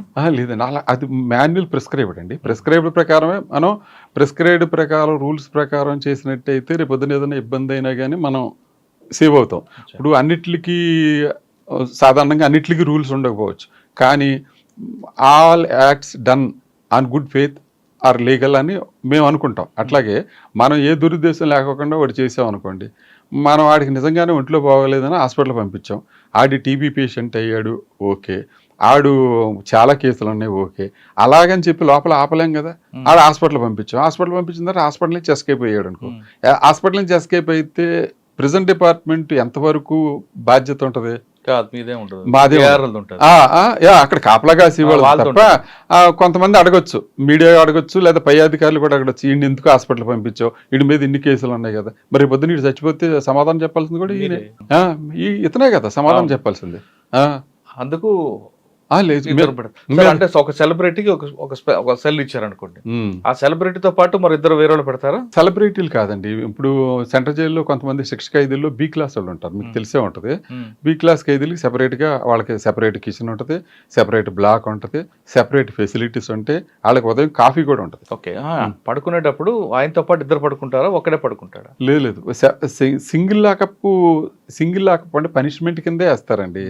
ఒక్కడిని చేసి ఒక 5 స్టార్ హోటల్లో మిమ్మల్ని ఒక్కడనే అందులో పడుకోమని అన్నా కానీ మీరు పనిష్మెంట్గా ఫీల్ అవుతారు తప్ప అదొక ఎంజాయ్మెంట్గా ఫీల్ అవ్వరు. అదొక ఎంజాయ్మెంట్. అంటే జైల్లో అన్నీ దొరుకుతాయి కానీ ఒక ఫ్రీడమ్ ఒకటే ఉండదు. అంతే కదండి, చట్టంలోనే ఉంటుందండి. ఆల్ ఫండమెంటల్ రైట్స్ ప్రకారం అతనికి ఉండాల్సిన హక్కులన్నీ అతనికి ఉంటాయి. ఎందుకు Nagabhushanam Patnaik versus state of AP అని ఒక కేసు వైజాగ్ సెంట్రల్ జైలు మీద ఆయన కేసు వేసాడు.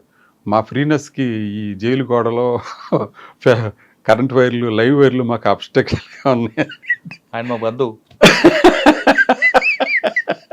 నాగభూషణ పట్నాయక్ గారు. నాగభూషణ పట్నాయక్ బాబు, నీకు అది కట్టేలు అవుతున్నమాట వాస్తవమే, కానీ జైలు గారు ఆయన ఉద్యోగం, ఆయన పెళ్ళంబెట్ల కోసం ఆయన ఉద్యోగం ఆయన చేసుకోవాలి కదా, గోడలు కట్టుకొని సెక్యూరిటీ నాయకుడు అంటే నేను అంటున్నాను కాదు, కానీ ఆ వాల్యూస్ ఉన్న వాళ్ళు నాకైతే తగ్గిపోయారు. అంటే అన్ని వర్గాల్లో తగ్గిపోయారు, మన జనరేషన్లో తగ్గిపోయారు, ఇప్పుడు తగ్గిపోయారు. ఇప్పుడు తర్వాత వచ్చి పిల్లల్లో ఇంకా అసలు అలాంటి వాల్యూస్ చాలా వరకు పోయినాయి. పేరెంట్స్ని చూడకోకుండా రోడ్డు మీద వెళ్ళి కుక్కలకు బిస్కెట్లు వేసి వాళ్ళు తయారయ్యారు తప్ప ఇంట్లో అమ్మా నాన్న కూడి భోజనం పెట్టరు, బయట మాత్రం బ్రిటానియా బిస్కెట్ను 1/2 లీటర్ పాల ప్యాకెట్ పెట్టి కుక్కలు పెట్టేవాళ్ళు తప్ప మనం దాని గురించి మనం కూడా అదే సమాజంలో ఉన్నాం కాబట్టి సమాజంలో ఎత్తుక్కుని ఇందులో ఎంటుకలు వస్తున్నాయని అనుకోవటం తప్పు. సార్, సాధారణంగా నేరస్తుతో కానీ కలిస్తే 6 నెలలు తిరిగితే వారు వీరవుతారు అనేది ఒక సామెత ఉంది. వీరే వారు అవ్వచ్చు కదండి. అంతేనా? మీరు వారు వీరే అవుతారన్నారు, వీరే వారు అవ్వచ్చుగా, వాడే మారిపోతాడు. ఓకే, మీరు రాజమండ్రి తర్వాత ఇక్కడికి వచ్చినట్లున్నారు కదా, శ్రీకాకుళం తర్వాత? రాజమండ్రి తర్వాత మంగళగిరి వచ్చాను. మంగళగిరి తర్వాత అండి? మంగళగిరి తర్వాత గుడివాడ వచ్చానండి. గుడివాడ నుంచి మళ్ళీ విజయవాడ వచ్చాను. విజయవాడ జిల్లా జైలు. విజయవాడ నుంచి మళ్ళీ అనంతపురం నుంచి ఏం చేయాలి మీరు? అనంతపురం డిస్ట్రిక్ట్ జైలు అండి, బుక్కరాయ సముద్రంలో. అక్కడ మీ మార్క్ ఏముందండి? చాలా పెద్ద జైలు. చాలా వరకు అనంతపురం జైలు అంత మునుపు చాలా వరకు వార్తల్లో ప్రముఖంగా వచ్చే జైలు. మీకు ఓపెన్ జైలు ఎప్పుడు రాలేదే? ఓపెన్ జైలు కాదు, జిల్లా జైలు. మీ జిల్లా జైలు జిల్లా జైలు అంత మునుపు చాలా చేశారండి. నేను 2012 వరకు చేశానండి. 12 వెళ్ళాను, 14. చాలా ప్రముఖులు ఉండేవారు అందులో, చాలా మంది ప్రముఖులు ఉన్నారు కదా. అప్పుడు నాకు ముందు ఇవన్నీ అయిపోయినాయి సంఘటనలు, ప్రముఖులు ఉండటం అవన్నీ అయిపోయినాయి. మేము వెళ్ళిన తర్వాత నేను ఇంకొక జైలరు కృష్ణమూర్తి అని ఇద్దరు ఉండేవాళ్ళం. ఇద్దరం ఫ్యామిలీస్ కూడా లేవు.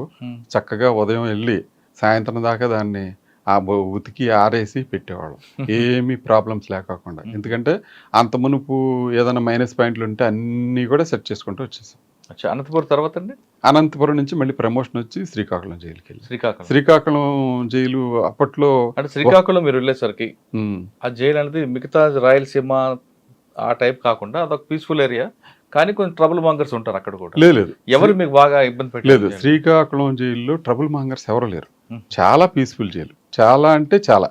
శ్రీకాకుళం జైల్లో మనం గనక వాళ్ళకి కావాల్సిన ఫెసిలిటీస్ అన్ని చక్కగా చేసినట్టయితే వాళ్ళు చాలా మంచి ఖైదీలు, చాలా ఒబీడియంట్ ఖైదీలు.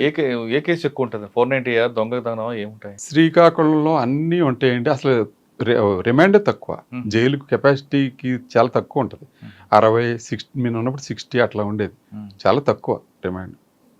కానీ అక్కడ మీ మార్క్ ఏంటండి? శ్రీకాకుళం జైల్లో నాకు ముందు ఎవరో కూడా అటువంటి మార్క్ వేసి ఉండరు, తర్వాత కూడా అంత మార్కు పడదు అందులో. శ్రీకాకుళం జైలుకి 0.8 కిలోమీటర్స్ నుంచి నూతులోంచి నీళ్లు తీసుకొచ్చేవాళ్ళు. తీసుకొస్తే కలెక్టర్ గారి దగ్గరికి వెళ్ళాను, లక్ష్మీ నరసింహ సార్ అని కలెక్టర్ గారు దగ్గరికి వెళ్ళి, సార్ రేపొద్దున మీ పేరు నా పేరు పేపర్లో పడదు సార్, అందులో ఈ యువతల పక్క అతనేమో ఈ చేలోనేమో పురుగు మందు వేస్తున్నాడు, అవన్నీ నూతిలోకి వెళ్తే ఆ నూతుల్లో పడ్డ కప్పలన్నీ కూడా పైప్ లైన్లోకి వస్తున్నాయి, కాబట్టి మనం కొత్తగా వేయాలంటే నీకు ఏం కావాలో చెప్పు అది చేసుకున్నాడు. అట్లాగే 3,75,000 చేసి బోర్ ఇచ్చారు. నేను అప్పుడే రీయూజబుల్ ఎనర్జీ వాళ్ళ సోలార్ దగ్గర నుంచి సోలార్ వేసాను. అదే ఫస్ట్ జైలు సోలార్. అప్పట్లో వాళ్ళు గవర్నమెంట్కి ఇట్లా ఇస్తామని కూడా తెలియదు, కానీ నేను గవర్నమెంట్ తరపున అప్రోచ్ అయితే రైతు కింద నన్నే పెట్టి పాపం సోలార్ది ఇచ్చారు. సోలార్ది ఇచ్చిన తర్వాత మంచి వాటర్ వచ్చింది. లేకపోతే అంతమంది వాటర్ లేక చాలా ఇబ్బందులు పడేవారు అనంతపురం జైలుకి.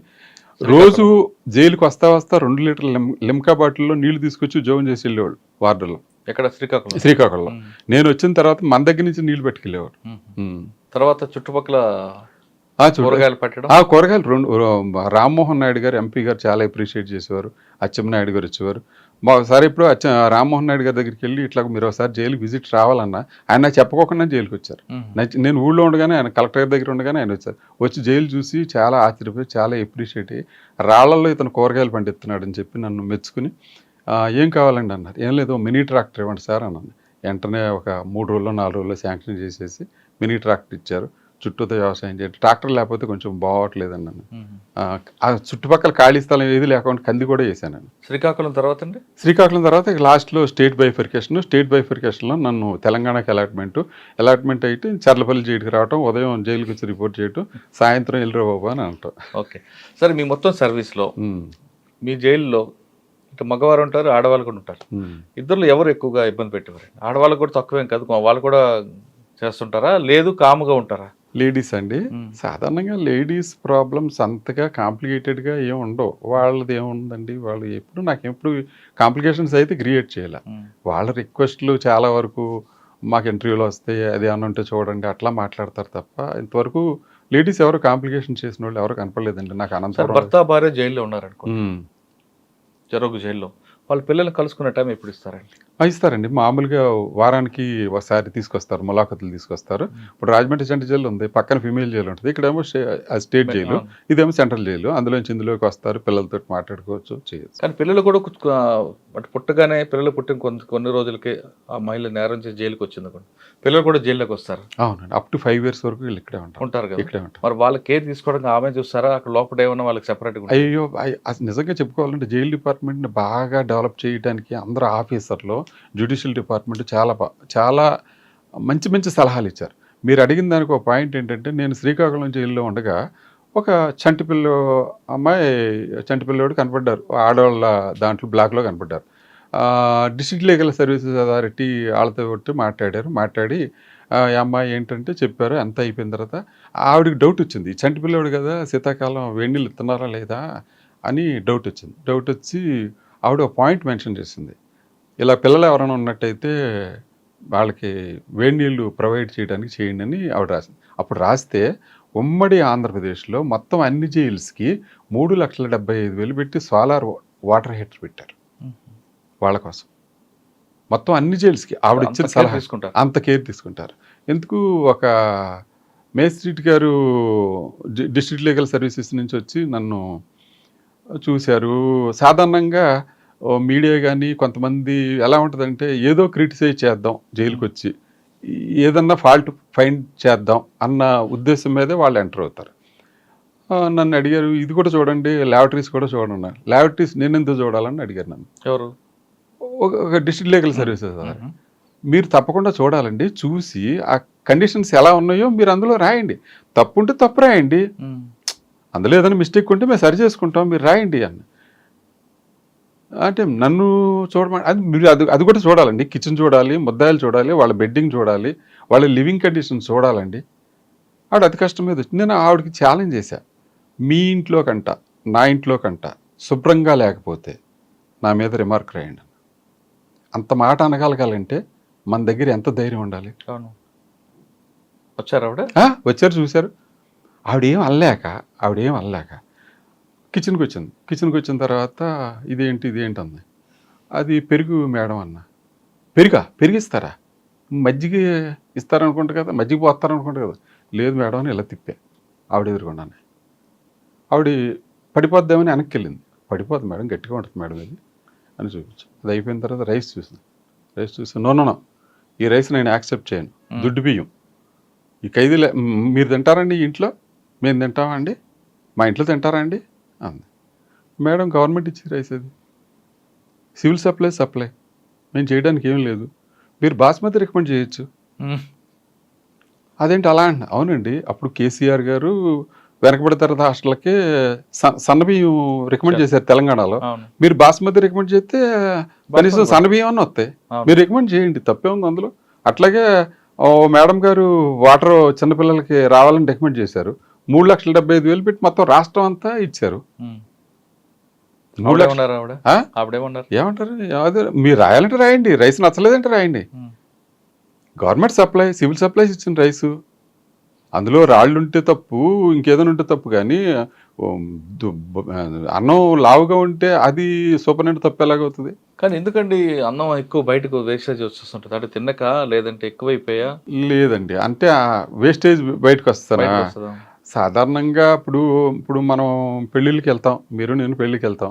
పెళ్ళికి వెళ్తే చాలా వరకు కుడి చేతి తింటా కానీ మనం ఎడం చేయి అడ్డం పెడతాం, ఇది వేయొద్దు, ఇది వేయొద్దు, ఇది ఏ స్వీట్ వేయొద్దు, ఇది వేయొద్దు అని పెడతాం.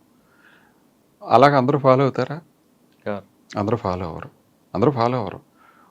భోజనానికి విలువిచ్చి అది ఒక రైతు పండించాడు, అది ఎంతో కష్టపడితేనే కానీ చెమట ఉడితేనే కానీ ఈ ఇస్త్రీలోకి రాలేదు అన్న భావం ఉన్నవాళ్ళే అట్లా చేస్తారు. వేస్టేజ్ అవ్వకూడదు. నువ్వు తిను, నువ్వు ఎంతైనా తినటానికి లిమిట్ ఉండదు, కానీ వేస్టేజ్ అవ్వకూడదుగా. అట్లాంటి మైండ్ సెట్ ఉంటే పర్వాలా, ఆ మైండ్ సెట్ లేనప్పుడు వేస్టేజ్ అంతే. సాధారణంగా యూటీ ప్రిజనర్ కానీ ఎన్ని గ్రాములు రైస్ కేటాయిస్తారండి? ఎన్ని గ్రాముల కూర కానీ, ఎన్ని గ్రాముల మటన్ కానీ, లేదా ఎన్ని గ్రాముల చికెన్ కానీ? పాత స్కేల్ అయితే 1/2 కేజీ కూరగాయలు ఉండేయండి పాత స్కేలు. అలాగే 300 గ్రాములు రైస్ రిమైండ్ వాళ్ళకి ఉండేది. చాలా వరకు అదంతా సరిపోద్దండి. మీరు అన్నారు చూసారా వేస్టేజ్ బయటకు వెళ్తుందని, దాన్ని బట్టి మీకు అర్థం, అది ఎవరు కూడా ఇన్సఫిషియెంట్గా ఉంటారు. తర్వాత ప్రెజెంట్ ఉన్న రూల్ ప్రకారం ఎన్ని గ్రాములు ఇస్తారండి? 300 గ్రాములు ఇస్తారా? 300 అంటే ఆ 300 గ్రాముల రైస్లోనే టిఫిన్ కానీ 600 రిమైండ్ వాళ్ళకి, 700 ఏమో శిక్ష పడ్డ ఖైదీలకి. 700 700 గ్రామ్స్ కన్విట్ పర్ డే. అంటే అందులోనే టిఫిన్, అందులోనే బ్రేక్ఫాస్ట్, అందులోనే లంచ్, డిన్నర్. ఓకే. అందులో దాన్ని ఏం చేస్తారంటే పులిహోర చేయొచ్చు, రవ్వ చేయొచ్చు, లేకపోతే పులకాలు చేయొచ్చు. వీటని ఎక్కువగా ఇస్తారు. ఇప్పుడు కొంతమంది షుగర్ ఉంటుంది, షుగర్ ఉన్న పేషెంట్లకి చపాతీ ఇస్తారండి, చపాతీ రాయించుకుంటారు. కొంతమంది జొన్న రొట్టెలే కావాలి నాకు, వంకాయ కూర జొన్న మనకి ఇంకా ఇంప్లిమెంట్ అవ్వలేదండి, ఆ స్కేల్లో తీసుకురాలేదు. మీరు అన్నట్టు అంత బయట సమాజంలో కూడా మిల్లెట్స్ మీద అంత అవగాహన రాలేదు. అలాంటిది ఖైదీలకి కొంతమంది వచ్చారండి, తెలుసో తెలియదు నేరం చేసి లోపలికి వచ్చిన తర్వాత నాకు రైస్ వద్దు, చపాతి వద్దు, సర్వపిండి చెక్కలు కావాలి, జొన్న రొట్టె కావాలి, వంకాయ కూర కావాలి. అట్లా ఏమండి. పైగా ఇంకోటి ఏంటంటే సాధారణంగా కూరగాయల్లో కూడా జైల్లో పండించిన కూరగాయలు అనుకోండి, ముందు ఆ కూరగాయలకి ప్రిఫరెన్స్. ఎందుకంటే గవర్నమెంట్కి అదనంగా డబ్బులు పెట్టుకోకుండా లోపల పండిన కూరగాయలే తినాలి. నెక్స్ట్ కాంట్రాక్ట్ దగ్గర సరిపోతే బయట నుంచి తీసుకోవచ్చు. అది సార్ మీరు విజయవాడ జైలు పనిచేశారు, అక్కడ సేలం శెట్టి వెంకటరమణ ఎప్పుడైనా ఎదురుపడ్డా? చెప్పండి. ఆయన పేరు చెప్తే భయపడతారని చెప్తాడు. అట్లా ఏముంటదండి, సేలం శెట్టి వెంకటరమణ కూడా నేను మీ ఇంటర్వ్యూ కూడా చూశాను, అతను మాట్లాడిన మాటలు కూడా చూశాను. జైల్లో ఏదైనా జరుగుద్దని చెప్పడం కూడా నేను విన్నాను. ఏం జరుగుద్ది సేలం శెట్టి వెంకటరమణ నాకు తెలుసుంది, అతనే నేను చూశాను, నేను ఫేస్ చేసి విజయవాడ జిల్లా జైల్లో చేశాను. నేను ఉండగానే రిమాండ్కి వచ్చాడు, నేను ఉండగానే రిలీజ్ అయ్యాడు. సార్ మీ సర్వీస్లో మీకు బాగా గుర్తుండిపోయి నాకు సంఘటించాం ఈ జైలు నా వల్ల డెవలప్ అయింది, ఈ జైల్లో నేను కొన్ని చేయలేకపోయానని కానీ, లేదు ఈ వ్యక్తి నేను మార్చలేకపోయానని కానీ, ఇంకొకటి ఈ వ్యక్తి నాకు సర్వీస్లో మర్చిపోలేని విధంగా నన్ను ఇబ్బంది పెట్టాడని కానీ? ఇబ్బంది పెట్టడం అంటే అట్లా ప్రత్యేకంగా మనం వ్యక్తిగతంగా ఫీల్ అవ్వాల్సిన అవసరం అయితే లేదు. అది అందులో మనం సూపరింటెండెంట్ క్యారెక్టర్లో మనం ఉద్యోగం చేయాలి. ఇండివిజువల్గా భోగేశ్వరరావు వేరు, ఆ జైలు సూపరింటెండెంట్ వేరు. జైలు సూపరింటెండెంట్కి ఏమైతే ఫెసిలిటీస్ ఉన్నాయో, ఏమైతే చట్టం వెసులుబాటు ఇచ్చిందో ఆ ప్రకారం పనిచేసుకుంటూ వెళ్ళటమే. మోర్ దాన్ దట్ అది కనుక దాటినట్టు అయితే మనం చేయగలిగింది ఏం లేదు. అలాగే నాకు సర్వీస్లో బాగా సంతోషాన్ని ఇచ్చిన జైలు శ్రీకాకుళం జైలు. శ్రీకాకుళం జైల్లో నేను పాదం పెట్టేటప్పటికి ఒక రకంగా ఉంది, నేను కాలు బయట పెట్టేటప్పటికి వేరే రకంగా అయింది. కొంతమంది అయితే నన్ను అడిగారు, నీకు రివార్డ్ ఇవ్వలేదు అని. నేను రివార్డ్ కోసం అయితే నేను పనిచేయలే, నా మానసిక తృప్తి కోసం నేను పనిచేశా. ఈ జైలు అంతకుముందు ఎలా ఉందో నా ముద్ర ఇస్తే ఈ ఫిల్మ్ బై రాజమౌళిని ముద్రేసి అని ఎలా విడుదల చేస్తాడో అలాగే శ్రీకాకుళం జైలు నుంచి నేను బయటకు వెళ్ళేదో నాకు అట్లాగే ఉండాలి. అట్లాగే అన్నీ మార్చా, మ్మ్. సర్వం మార్చా. హుదూద్ తుఫాను కూడా నేను ఉండగానే జరిగింది. అచ్చా. ఆ హుదూద్ తుఫాను కూడా మ్మ్. శ్రీకాకుళం ఊరంతా చీకట్ల మయం, కానీ ఒక్క శ్రీకాకుళం జైలు మట్టికి ఫ్లడ్ లైట్ల మయం. ఎందుకంటే ఎలా? ఫుల్గా జనరేటర్ పెట్టాం, ఫుల్గా ఆయిల్ తెచ్చుకున్నాం, ఫుల్గా పెట్టాం. మా డిఏజీ గారు ఫోన్ చేసి అడిగారు, భోగేశ్వరరావు ఎలాగా ఏమైనా ఇబ్బంది? ఏం ఇబ్బంది లేదు సార్, ఊరంతా డేంజర్ సార్, మ్మ్. ఊరంతా డేంజర్ సార్, మాకు మాత్రం ఏం ప్రాబ్లం లేదు. తెల్లవారుజామున ఒక టేక్ షీట్ పడిపోయి పైప్ లైన్ ఊడిపోయింది. అప్పటికప్పుడు అది మిషనరీ షాప్కి వెళ్ళి ఒక పైప్ తీసుకొచ్చి 2 క్లాంపులు వేసేసి మా తెలివితేటలతో దాన్ని బిగించేసేసి మళ్ళీ రిస్టోర్ చేసేసాం మధ్యాహ్నానికల్లా. కాదు సార్, మీరు ములాఖతులు చాలా చూసుంటారు మీ మ్మ్. సర్వీస్లో. ఇన్నర్ ములాఖత్ అవ్వచ్చు, అవుటర్ ములాఖత్. ములాఖతులు ఎవరికి ఇన్నర్ ఇస్తారు, ఎవరికి అవుటర్ ఇస్తారండి? ఇప్పుడు అసలు ములాఖతుల విధానమే మారిపోయింది చాలా వరకు. ఇప్పుడు మీరు అనుకున్నట్టు అనంతపురం జైలు ఉంది, అనంతపురం జైల్లో గ్లాస్కి అవతల గ్లాస్కి అవతల మ్మ్. ఫోన్ అటు ఫోన్ ఇటు. ఎందుకంటే ఆ తీగల్లోంచి కూడా ఏమన్నా మన ఐటమ్స్ వెళ్ళిపోతాయని అద్దాల్లో పెట్టేసి అటు ఫోన్ ఇటు ఫోన్ పెట్టారు. అవును, కానీ కొన్ని ఇన్నర్ ములాఖతులు ఉంటాయి కదండి. ఇన్నర్ ములాఖత్ అంటే ఇప్పుడు లీగల్ ములాఖత్ ఉంది, లీగల్ ములాఖత్ ఇన్నర్లో పిలుస్తారు, అతను పిలుస్తారు, సంతకం పెట్టిస్తారు. కానీ చాలా ములాఖతులు చూస్తుంటారు మీరు. మ్మ్. కానీ ఒక ప్యాథెటిక్ కేసు అని గుర్తుందండి. పిల్లలు ఏడుస్తుంటారు, భార్య వచ్చి భర్త కోసం ఏడుస్తుంది, అమ్మ వచ్చి కొడుకు కోసం ఏడుస్తుంటుంది. చాలా నేను కొన్ని జైలు చూసినప్పుడు మ్మ్. చాలా బాధ అనిపిస్తుంటుంది. వాళ్ళు తెలుసో తెలియని నేరం చేసి లోపలికి వస్తాడు, ఆ కుటుంబం చిన్నాభిన్నం అయిపోతుంటుంది. నాన్న ఎప్పుడు వస్తాడని పిల్లలు అడుగుతుంటారు. బాబుని చూడగానే ఆయన కూడా జైల్లో ఉన్నాడని కూడా. మీరన్నట్టు ఇవన్నీ మాకు కనపడతాను అంటే భార్య వస్తూ ఉంటుంది. ఏం చేస్తుంది ఇప్పుడు ఆ అమ్మాయికి ఆ ఇంటి దగ్గర ఏం ఫ్లాట్ ఉండదు, వచ్చేటప్పుడు ఈడేమో ఏటీఎం కార్డు ఇవ్వడు, ఈడొచ్చి జైల్లో కూర్చుంటాడు. ఆ అమ్మాయి ఇంటర్వ్యూకి వస్తే ఎక్కడ సంపాదించి వీడికి అరటిపళ్ళు బ్రెడ్ తీసుకురావాలి, ఎక్కడ ట్రావెలింగ్ ఖర్చులు పెట్టుకుని ఇతన్ని పలకరించాలి. ఇలాంటి సిచ్యువేషన్ అన్నీ మా కళ్ళెదురకుండా జరుగుతాయి. మనం అందులో చేయగలిగింది ఏమీ లేదు. కానీ కొంతమంది లోపలికి వచ్చి పశ్చాత్తపడి ఇప్పుడు ఫ్యామిలీ కోసం ఏడుస్తుంటారు కదా, అటువంటి వాళ్ళు చూసారు? అది చెప్తూ ఉంటారు, మాతో మాట్లాడుతూ ఉంటారు, ఇట్లా పొరపాటు జరిగింది, ఇట్లా పొరపాటు జరిగింది అని అంటారు. చట్టంలో కూడా గుడివాడ జైల్లో ఉండగా ఒక అతను పొర్నెంటిట్లో వచ్చాడు. పొర్నెంట్లో వచ్చిన తర్వాత మళ్ళీ రెండోసారి ఎంసీకి వచ్చాడు, మెయింటెనెన్స్ కేసులో వచ్చాడు. రెండో కేసులో వచ్చిన తర్వాత నేను శ్రద్ధ పెట్టి అతన్ని పిలిచి, ఏంటి యశోబు ఈ కేసు ఎంతకాలం అని ఇలా తిరుగుతావు, నువ్వు బయటకు వెళ్తే పని చేసుకుంటావు కదంటే, ఏం చేయనండి మా నాన్నోళ్ళు వాళ్ళు ఒప్పుకోవట్లేదండి అన్నాడు. నన్ను మాట్లాడమంటే నేను మాట్లాడతాను అన్న. మాట్లాడండి అన్నాడు. నేను మేజిస్ట్రేట్ గారిని కలవడానికి వెళ్తే ఈ భార్య తాలూకు పేరెంట్స్ అక్కడ నుంచి ఉన్నారు. నాకు తెలీదు వాళ్ళ పేరెంట్స్ అని. నేను వెళ్తుంటే ఆయనే సూపరింటెండెంట్ గారు, వీళ్ళ దగ్గరే యేసుబాబు జైల్లో ఉన్నాడని అనుకున్నాను. అంటే నేను తిరిగి వచ్చేటప్పుడు నమస్కారం పెట్టారు వాళ్ళు. అమ్మాయి ఏంటి ఇలాగండి యేసుబాబు అండి. సరే అయితే ఓ పని చేస్తారా, నేను మాట్లాడతాను, మీరు వస్తారంటే మీరు మాట్లాడండి అయ్యారు, మాకు పిల్ల కాపురం పాడైపోయిందని మాకు బాధగా ఉందని. అప్పుడు వీళ్ళ లాయర్ని, యేసుబాబు లాయర్ని పిలిచి అడిగా, ఏమయ్యా ఏంటి వాళ్ళు వచ్చేలాగా ఉన్నారు, రాజీకి వచ్చేలాగా ఉన్నారు, మనం మాట్లాడి వాళ్ళు కలిసి కాపురం చేసుకోవడానిక, మేము రాత్రనక పగలనక కష్టపడి పనిచేసి నల్లకోట వేసుకుందాం. ఎవరు? లాయర్. అడ్వకేట్ అన్నాడు. వాళ్ళు కలిసి కాపురం చేసుకోవడానిక, మేము రాత్రనక పగలనక కష్టపడి నల్లకోట వేసుకుందాం అన్నాడు. ఏంటండి ఆ మాట? నాతో ఫ్రెండ్లీగానే ఉంటాడు, నాతో కాఫీ తాగేవాడు, అట్లా మాట్లాడు. ఇది జీవితం అండి, ప్రాక్టీస్ కాదు, జీవితం అది అని అన్న. తర్వాత వాళ్ళిద్దరు కలిశారు. తర్వాత వాళ్ళకి పిల్లోడు పుట్టాడు. పిల్లోడు పుట్టిన తర్వాత ఈ యేసుబాబు తండ్రి పిల్లోడిని ఎత్తుకుని మెడలో బంగారు చైన్ వేసుకుని తీసుకుని నా దగ్గరికి వచ్చాడు. సార్ మీ వల్ల మాకు మనవడు పుట్టాడు సార్, ఇదోటి సార్ చైన్ చేయించాను అని అన్నాడు. ఫోన్ లేరా, నా మాట వల్ల మీ కాపురం సెట్ అయింది, అట్లాంటి కొంచెం మంచి మన వల్ల వీళ్ళకి మేలు జరిగింది అని అంటే చాలా ఇష్టమే కదా.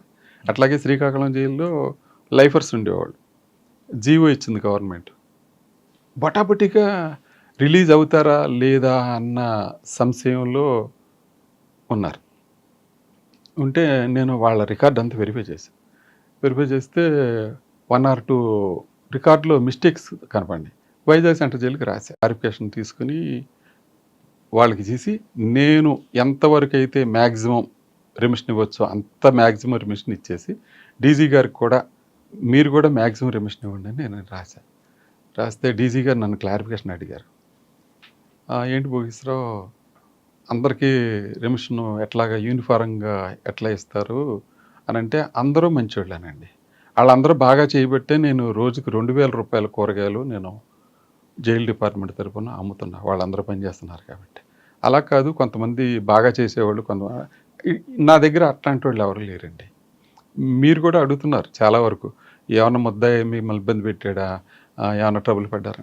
మనం చాలా వరకు మనం నిజాయితీగా నిబద్ధతగా పార్షియాలిటీ లేకుండా ఉద్యోగం చేస్తే 10 మందిలో ఒక 8 మంది అన్నా ట్రబుల్ పెట్టాలని మాత్రం ప్రయత్నం చేయరు. అవును, ఇద్దరు ఉంటారు, ఎక్కడే ఉంటారు. 1 or 2 అన్నది అదే, అది అన్అవాయిడబుల్, దాన్ని మనం పట్టించుకోకర్లా. అప్పుడు ఈ ఇద్దరికి కూడా 8 మందే సమాధానం చెప్తారు. ఇలాంటి వాడు కనుక మనకు లేకపోయినట్టయితే ఈ వ్యవస్థ భ్రష్టు పట్టిపోద్దురా అని అందులో ఆ ఇద్దరిని ఈ 8 మంది చెప్పగలుగుతారు. సార్ రెమిషన్ ఎలాగిస్తారండి అసలు? రెమిషన్కి రూల్స్ ఉన్నాయి సార్. రూల్స్ ప్రకారంగా కిచెన్లో పనిచేసే వాళ్ళకి ఒక రెమిషను, బయట క్లీనింగ్ చేసే వాళ్ళకి ఒక రెమిషను, గార్డెన్లో పనిచేసే వాళ్ళకి ఒక రెమిషను, అట్లా ప్రిస్క్రైబ్ స్కేల్ ఉంటుంది. ఆ స్కేల్ ప్రకారం ఇస్తారు. ఏదైనా రెమిషన్ 1/3 ఆఫ్ ది సెంటెన్స్ మాత్రం మించకూడదు. సపోజ్ 3 సంవత్సరాల శిక్ష ఉందనుకోండి, 1 year కంటే మించకూడదు అట్లా. కానీ జైల్లో పనిచేసిన ఫ్యాక్టరీలో కానీ లేదంటే మీరు చెప్తున్న వ్యవసాయంలో కానీ ఒక ఖైదీ పనిచేస్తాడు అనుకోండి, రోజుకి అతనికి ఎంత ఇస్తారు వేతనం? వేతనం అప్పట్లో తక్కువే ఉండేదండి. అదే రోజు రోజుకి మారిపోతూ ఉంటుంది. అది వేతనం అంటే ఆ ఉత్పాదకతో సంబంధం పడ్డ వేతనం కాదు కదండి. అతనికి పని కల్పించాలని బాధ్యత గవర్నమెంట్ది. అతనికి ఏదో ఒక యావిగేషన్లో అతనికి పెట్టడానికి అది బయట వచ్చి లేబర్తో పోల్చడం అన్నది మాత్రం సరే, లేబర్ యాక్ట్ ప్రకారం సరే అయితే కాదు. సార్ ఫైనల్గా చెప్పండి, మీరు సర్వీసులకు వచ్చినప్పుడు డిపార్ట్మెంట్ ఎలాగుంది, రిటైర్ అయ్యే సమయానికి డిపార్ట్మెంట్లో మార్పు వచ్చిందా లేదా? చాలా వరకు అండి, చాలా వరకు. అసలు ఇంకోటి ఏంటంటే, నేను సర్వీస్లో జాయిన్ అయిన తర్వాత కూడా 98లో కూడా మేము తమిళనాడు వెళ్ళాము. తమిళనాడు వెళ్ళినప్పుడు సెంట్రల్ జైల్లో కాన్విక్ట్ ప్రిజన్లకు కూడా సీలింగ్ ఫ్యాన్లు లేవు. లేకపోతే మేము డిఐజీ గారిని అడిగాం, ఏమండి మా దగ్గర రిమాండ్ ప్రిజనర్స్ కూడా సీలింగ్ ఫ్యాన్లు ఉంటాయి, మీ దగ్గర కాన్విక్ట్ ప్రిజనర్స్కి అది లైఫర్స్కి కూడా సీలింగ్ ఫ్యాన్లు ఇవ్వలేదంటే, వాళ్ళ కాన్సెప్ట్లో వాళ్ళు ఏమన్నా, ఆ డిఐజీ గారు ఏమన్నారంటే, వాళ్ళకి సీలింగ్ ఫ్యాన్ ఎత్తి ఇంటికి జైలుకి తేడా ఏముంటుందండి అన్నారు. అది వాళ్ళ కాన్సెప్ట్. కానీ అప్పటికే మాకు నిజంగా చెప్పుకోవాలంటే చాలామంది ఆఫీసర్లు అందరూ దీని మీద మేధోమథనం చేసి ఈ స్కేల్ మార్చడానికి ఒకటి, డైట్ మెనూ మార్చడానికి ఒకటి, ఈ హైజెనిక్గా ఫుడ్ ఎలా పెట్టాలన్నది నిజంగా చెప్పాలంటే, మినరల్ వాటర్తో బియ్యం కడుక్కుని మీ ఇంట్లో పెట్టుకుంటారా సార్? శ్రీకాకుళం జైల్లో మినరల్ వాటర్తో కడిగి పెట్టేవాడు. ఎందుకనంటే మామూలు నీళ్ళు, మాకు మినరల్ వాటర్ రోజుకు 3,000 లీటర్లు వస్తుంది. అది ఖైదీలు అడిగారు నన్ను, ఎందులో సారీ అసలు ఎందులో పెట్టమంటారు, అరే ఎందులో మళ్ళీ ఆ నీళ్ళు పెడుతుందని మినరల్ వాటర్ పెట్టు. అన్నీ బాగుంటాయి కానీ ఫ్రీడమ్ ఒకటే ఉండదు. అన్నీ బాగుంటాయండి. అసలు జైల్లో పేపరు టీవీ పేపర్ ఇస్తారండి, పేపర్ ఇస్తారు. ఏదో ప్రిస్క్రైబ్డ్ ఉంటుంది, ఒక 4-6 పేపర్ తీసుకోవాలని ఉంటుంది. అట్లా పేపర్ ఇస్తారు, క్యారమ్ బోర్డు ఉంటుంది, టీవీ ఉంటుంది. బయట అన్ని ప్రైవేట్ సినిమాలు వస్తాయా? టీవీలో ప్రైవేట్ సినిమాలు రావండి, దూరదర్శనే వస్తాయి మామూలుగా. అంతేగాని మరి మాకు సీరియల్ చూడాలంటే అట్లాంటిది ఏం లేదు, బయటకు వచ్చి చూడాల్సిందే. సార్ కొంతమంది జైలు అధికారులు అంటే మీలాంటి వాళ్ళని కాదు, కొంతమంది మాత్రం రిలీజ్ అయిన లోపల ఉన్న ఖైదీలతో ఆ ఫ్రెండ్షిప్ కంటిన్యూ చేసుకుంటూ బయటకు వచ్చా కూడా అదే కంటిన్యూ అవుతున్న కొన్ని సంఘటనలు ఉన్నాయి. అంటే మంచిగా అవుతుంది, ఇటు చెడుగా అవుతుంది. మంచిగా అయిన వాళ్ళు వీళ్ళ కుటుంబాల్లో ఫంక్షన్కి రావచ్చు, లేదు చెడుగా ఉన్న వాళ్ళు బయటకు వచ్చి నాకు జైలు సూపర్, నాకు ఫ్రెండ్ అంటూ మీకు బెయిల్ ఇప్పిస్తానో, లేదు జైల్లో బాగా చూసుకుంటానో ఒక మరో రకంగా ప్రలోభాలకు గురి చేస్తూ ఒక క్రైమ్ చేస్తుంటారు. ఇప్పుడు మీరు చెప్పిన మాటలోనే సమాధానం ఉంది. ఏంటంటే అలా ప్రలోభాలు చేస్తే రేపు పొద్దున్న రిస్క్ ఎవరికే? ఈ ఆఫీసర్కే కదా. అలాంటి ఆఫీసర్ అలాంటి ధైర్యం చేశాడంటే అది అతను ఫేస్ చేయాలి. అటువంటి వాళ్ళు మీకు ఎదురుపడ్డారా? లేదండి, మాకు అట్లాంటి ఎదురుపడలేదు. సాధారణంగా ఇప్పుడు నేను విజయవాడ జిల్లా జైల్లో చేశాను. చాలామంది రౌడీ షీటర్లు జైలుకి వచ్చారు. సేమ్ రౌడీ షీటర్లో నేను ఎప్పుడైనా ట్రైన్లో జర్నీ అవుతుంటే అప్పుడప్పుడు ఎదురుపడుతుంటారు. ఏ గుట్కా ప్యాకెట్లో అమ్ముకోవడానికి తిరుగుతుంటాడు ట్రైన్లో. సార్ నమస్తే సార్ అంటాడు. లోపల ఎంత నా మీద కోపం ఉన్నా బయట అట్లా ఎవరో ఏం ప్రవర్తన. మేము కూడా రూల్ ప్రకారం పనిచేసి, ఇప్పుడు ఆవిడ దగ్గర మినరల్ వాటర్ పెట్టుకున్నాను, అది రూల్ ప్రకారం యాక్ట్ చేశాను. అందులో అతను అఫెండ్ అవ్వాల్సిన అవసరం లేదు. నా ఒంటి మీద యూనిఫారం ఇచ్చి నాకు జీతం ఇచ్చి నా పెళ్ళం బిడ్డలు పోషించుకుని డబ్బులు నాకు వస్తున్నప్పుడు నా ఉద్యోగం నేను చేయాలి కదా. దానికి అతను ఫీల్ అవ్వాల్సిందే ఉంది. సార్ ఫైనల్గా చెప్పండి, ఈ డిపార్ట్మెంట్ రావాలనుకున్న వాళ్ళకి మీరు ఇచ్చే మెసేజ్ ఏంటి? బాగా ఒక మోటివ్ తోటి వచ్చి ముద్దాయిలకు మార్చుకోవాలి. ఈ సమాజంలో మనకు కూడా బాధ్యత ఉంది. ఈ సమాజంలో మార్చి ఆ సమాజంలో ఏదైనా డీవియంట్ బిహేవియర్ అయిన వాళ్ళని వాళ్ళు మార్చే అవకాశం ఉంది అని అనుకుంటే ఇందులోకి వచ్చి చేయొచ్చు. బయట మిగతా డిపార్ట్మెంట్ లాగా పొలిటికల్ ప్రెషర్ అయితే మా మీద ఏం ఉండదు. ఎందుకంటే మేము జ్యుడిషియరీ కింద పనిచేస్తాం కాబట్టి ఏ పొలిటికల్ లీడర్ కూడా మమ్మల్ని ఎవరో డిక్టేట్ చేయరు. ఎవరైనా ఫోన్ చేసినా కానీ మా రూల్ ఇంతే, బెయిల్ వస్తే వదిలిపెడతాం, మీరు అడ్మిషన్ రావాలంటే అడ్మిషన్ రావాల్సిందే లోపలికి, అంతేగాని ఇంటికాడ ఉండి అడ్మిషన్ తీసుకోమంటే కుదరదు. ఎదురుకుండా నిలబడాల్సిందే, ఎదురుకుండా చెక్ చేయాల్సిందే, అందరితో పాటు ఖైదీలతో పాటు నిలబడాల్సిందే. అందులో సార్ బెయిల్ 6 తర్వాత వచ్చింది అనుకోండి, ఏం చేస్తారండి? అప్పటికే మీరు సాయంత్రం 6 తర్వాత లాకప్ అయిపోయిన తర్వాత చేయరండి. సూర్యాస్తం తర్వాత లాకప్ క్లోజ్ కదా మీ రూల్ ప్రకారం. కానీ 6 గంటలకు బెయిల్ వచ్చింది అనుకోండి, బెయిల్ పేపర్ మీ చేతికి వచ్చాయి, తర్వాత వస్తే చేయరు. మర్నాడు ఉదయం కొన్ని స్పెషల్ ఖైదీలకి స్పెషల్ ఖైదీలకు కూడా ఎవరికి చేయడానికి లేదని అక్కడ రికార్డ్ అయిపోతుంది.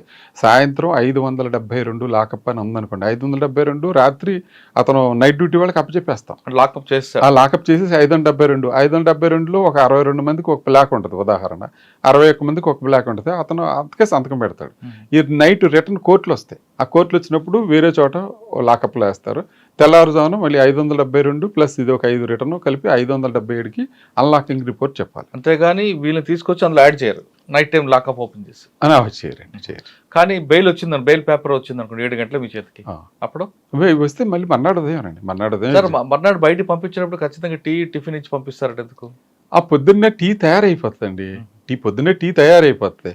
ఇప్పుడు సబ్జెక్ట్ ఉంది ఉదాహరణ, సాధారణంగా పేదవాళ్ళే వస్తారు కానీ డబ్బు ఉన్నవాడు ఎవడో రాడు. సరే పేదవాడు వచ్చాడు, పొద్దున్నే ఆడు మామూలుగా ఒక హోమ్లీగా పొద్దున్నే లేచి ఆడు బెయిల్ వచ్చేసిందంటే వెంటనే పరిగెత్తిపోవాలి. మామూలు స్నానం చేస్తాడు, మళ్ళీ బట్టలు వేసుకుంటాడు, పాత బట్టలు ఉంటే మడత పెట్టుకుంటాడు, అన్నీ పెట్టుకుని ఉంటాడు. కిచెన్లోకి వెళ్ళి టీ అయితే టీ తాగుతాడు, టిఫిన్ కూడా తినేస్తాడు. ఇప్పుడు ఎందుకు విజయవాడ జిల్లా జైల్లో ఉండగా ఈ రౌడీ షీటర్లు ఈ చోరీ కేసులో వీళ్ళు ఎవరన్నా మళ్ళీ వచ్చారనుకోండి, వాళ్ళు దాదాపు ఒకసారి ఇప్పుడు బెయిల్ మీద బయటికి వెళ్ళి మళ్ళీ 4-5 రోజులకి వచ్చాడంటే ఎందుకు మీకు డెఫినెట్గా లోపల జైల్లో ఉంటే చక్కగా వెయిట్ పెరుగుతాడు, గ్లామర్ పెరుగుతాడు. అందులో అనుమానం టెన్షన్ ఉండదు, టెన్షన్ ఉండదు, చక్కగా టైమ్లీ ఫుడ్, బ్యాడ్ హ్యాబిట్స్ ఏమి ఉండవు, ఆల్కహాల్ ఉండదు, గుట్టగా ఉండదు, ఏమి ఉండదు, చక్కగా ఉండేది మొక్కలో గ్లామర్ వస్తుంది. వీడు రిలీజ్ అయిపోయి మళ్ళీ పోలీస్ స్టేషన్ మళ్ళీ మా దగ్గరకు వస్తాడు చూసారా, అప్పటికి ఇప్పటికి ఫోటో పెడితే బోల్డ్ తేడా కనపడుతుంది. అసలు మామూలుగా జైల్లో కొత్తంటే అతను ఒక ఇంటికి వస్తున్నట్టుగా అట్లా ఫీల్ అవుతారు అనమాట కొంతమంది. పాత నేరస్తులు. షేవింగ్ ఎవరు చేస్తారండి జైల్లో? షేవింగ్ చేయడానికి మా బార్బర్ ఉంటాడు, అందులోనూ వీళ్ళు కూడా అసిస్టెంట్ గా చేసుకుంటారు. అంటే ఒక బ్లేడ్ ఒకరికి ఇస్తారా? బ్లేడ్ లేదండి, మనిషికి బ్లేడ్ ఇస్తారు. రికార్డ్ పరంగా ఆ బ్లేడ్ తీస్తున్నప్పుడే ఒక వ్యక్తి మీద ఉంది, నా మీద కోపం ఉంది అనుకోండి, అలాగా అందరికీ ఎవరు కదండి రేజరా, అందరికీ ఎవరు కదా, అందరికి ఇస్తే మీరన్నట్టు అది చాలా ఏదైనా రిస్కే కదా సార్. ఆఫీసర్ ఎవరు ఉద్యోగం మీద ఎవరు ఇబ్బంది పెట్టుకోరు కదా సార్. మీకు నమ్మకస్తుల వ్యక్తులకే ఇస్తారు. అంతే. బట్టలు ఐరన్ చేసుకోవడం, అది బట్టలు ఐరన్ చేసుకోవడానికి ఒక దోబీ ఉంటాడండి. ఆ దోబీ సాధారణంగా రాజమండ్రి సెంటర్ జైలు ఉంది, అందులోనే దోబీ ఖానా అని వేరే ఉంటుంది. అందులో ఇస్త్రీ చేస్తారు, ఇస్త్రీ చేసినందుకు డబ్బులు తీసుకుంటారు, అట్లా చేస్తారు. జైల్ డిపార్ట్మెంట్లో పనిచేసే వాళ్ళు ఒక మోటివేషన్తో ఒక ప్యాషన్తో వాళ్ళు మాత్రమే రండి అంటున్నారు భోగేశ్వర గారు. ఇక్కడ మిగతా వాళ్ళకి ప్రయత్నించుకుంటుంది, అదేవిధంగా పొలిటికల్ ప్రజలు అస్సలు ఉండదు కాబట్టి ఇక్కడ రండి, ఖైదీల్లో పరివర్తన తీసుకురావడానికి ఇది మంచి ఫెసిలిటీ అంటూ, మంచి ఆపర్చునిటీ అంటూ చెప్తున్నారు భోగేశ్వర గారు. ఇది భోగేశ్వర గారితో ఎక్సలెంట్ ఇంటర్వ్యూ. వచ్చే వారం మరో గెస్ట్తో మళ్ళీ కలుద్దాం. అందరూ నమస్తే, thank you sir, thank you very much. నమస్తే.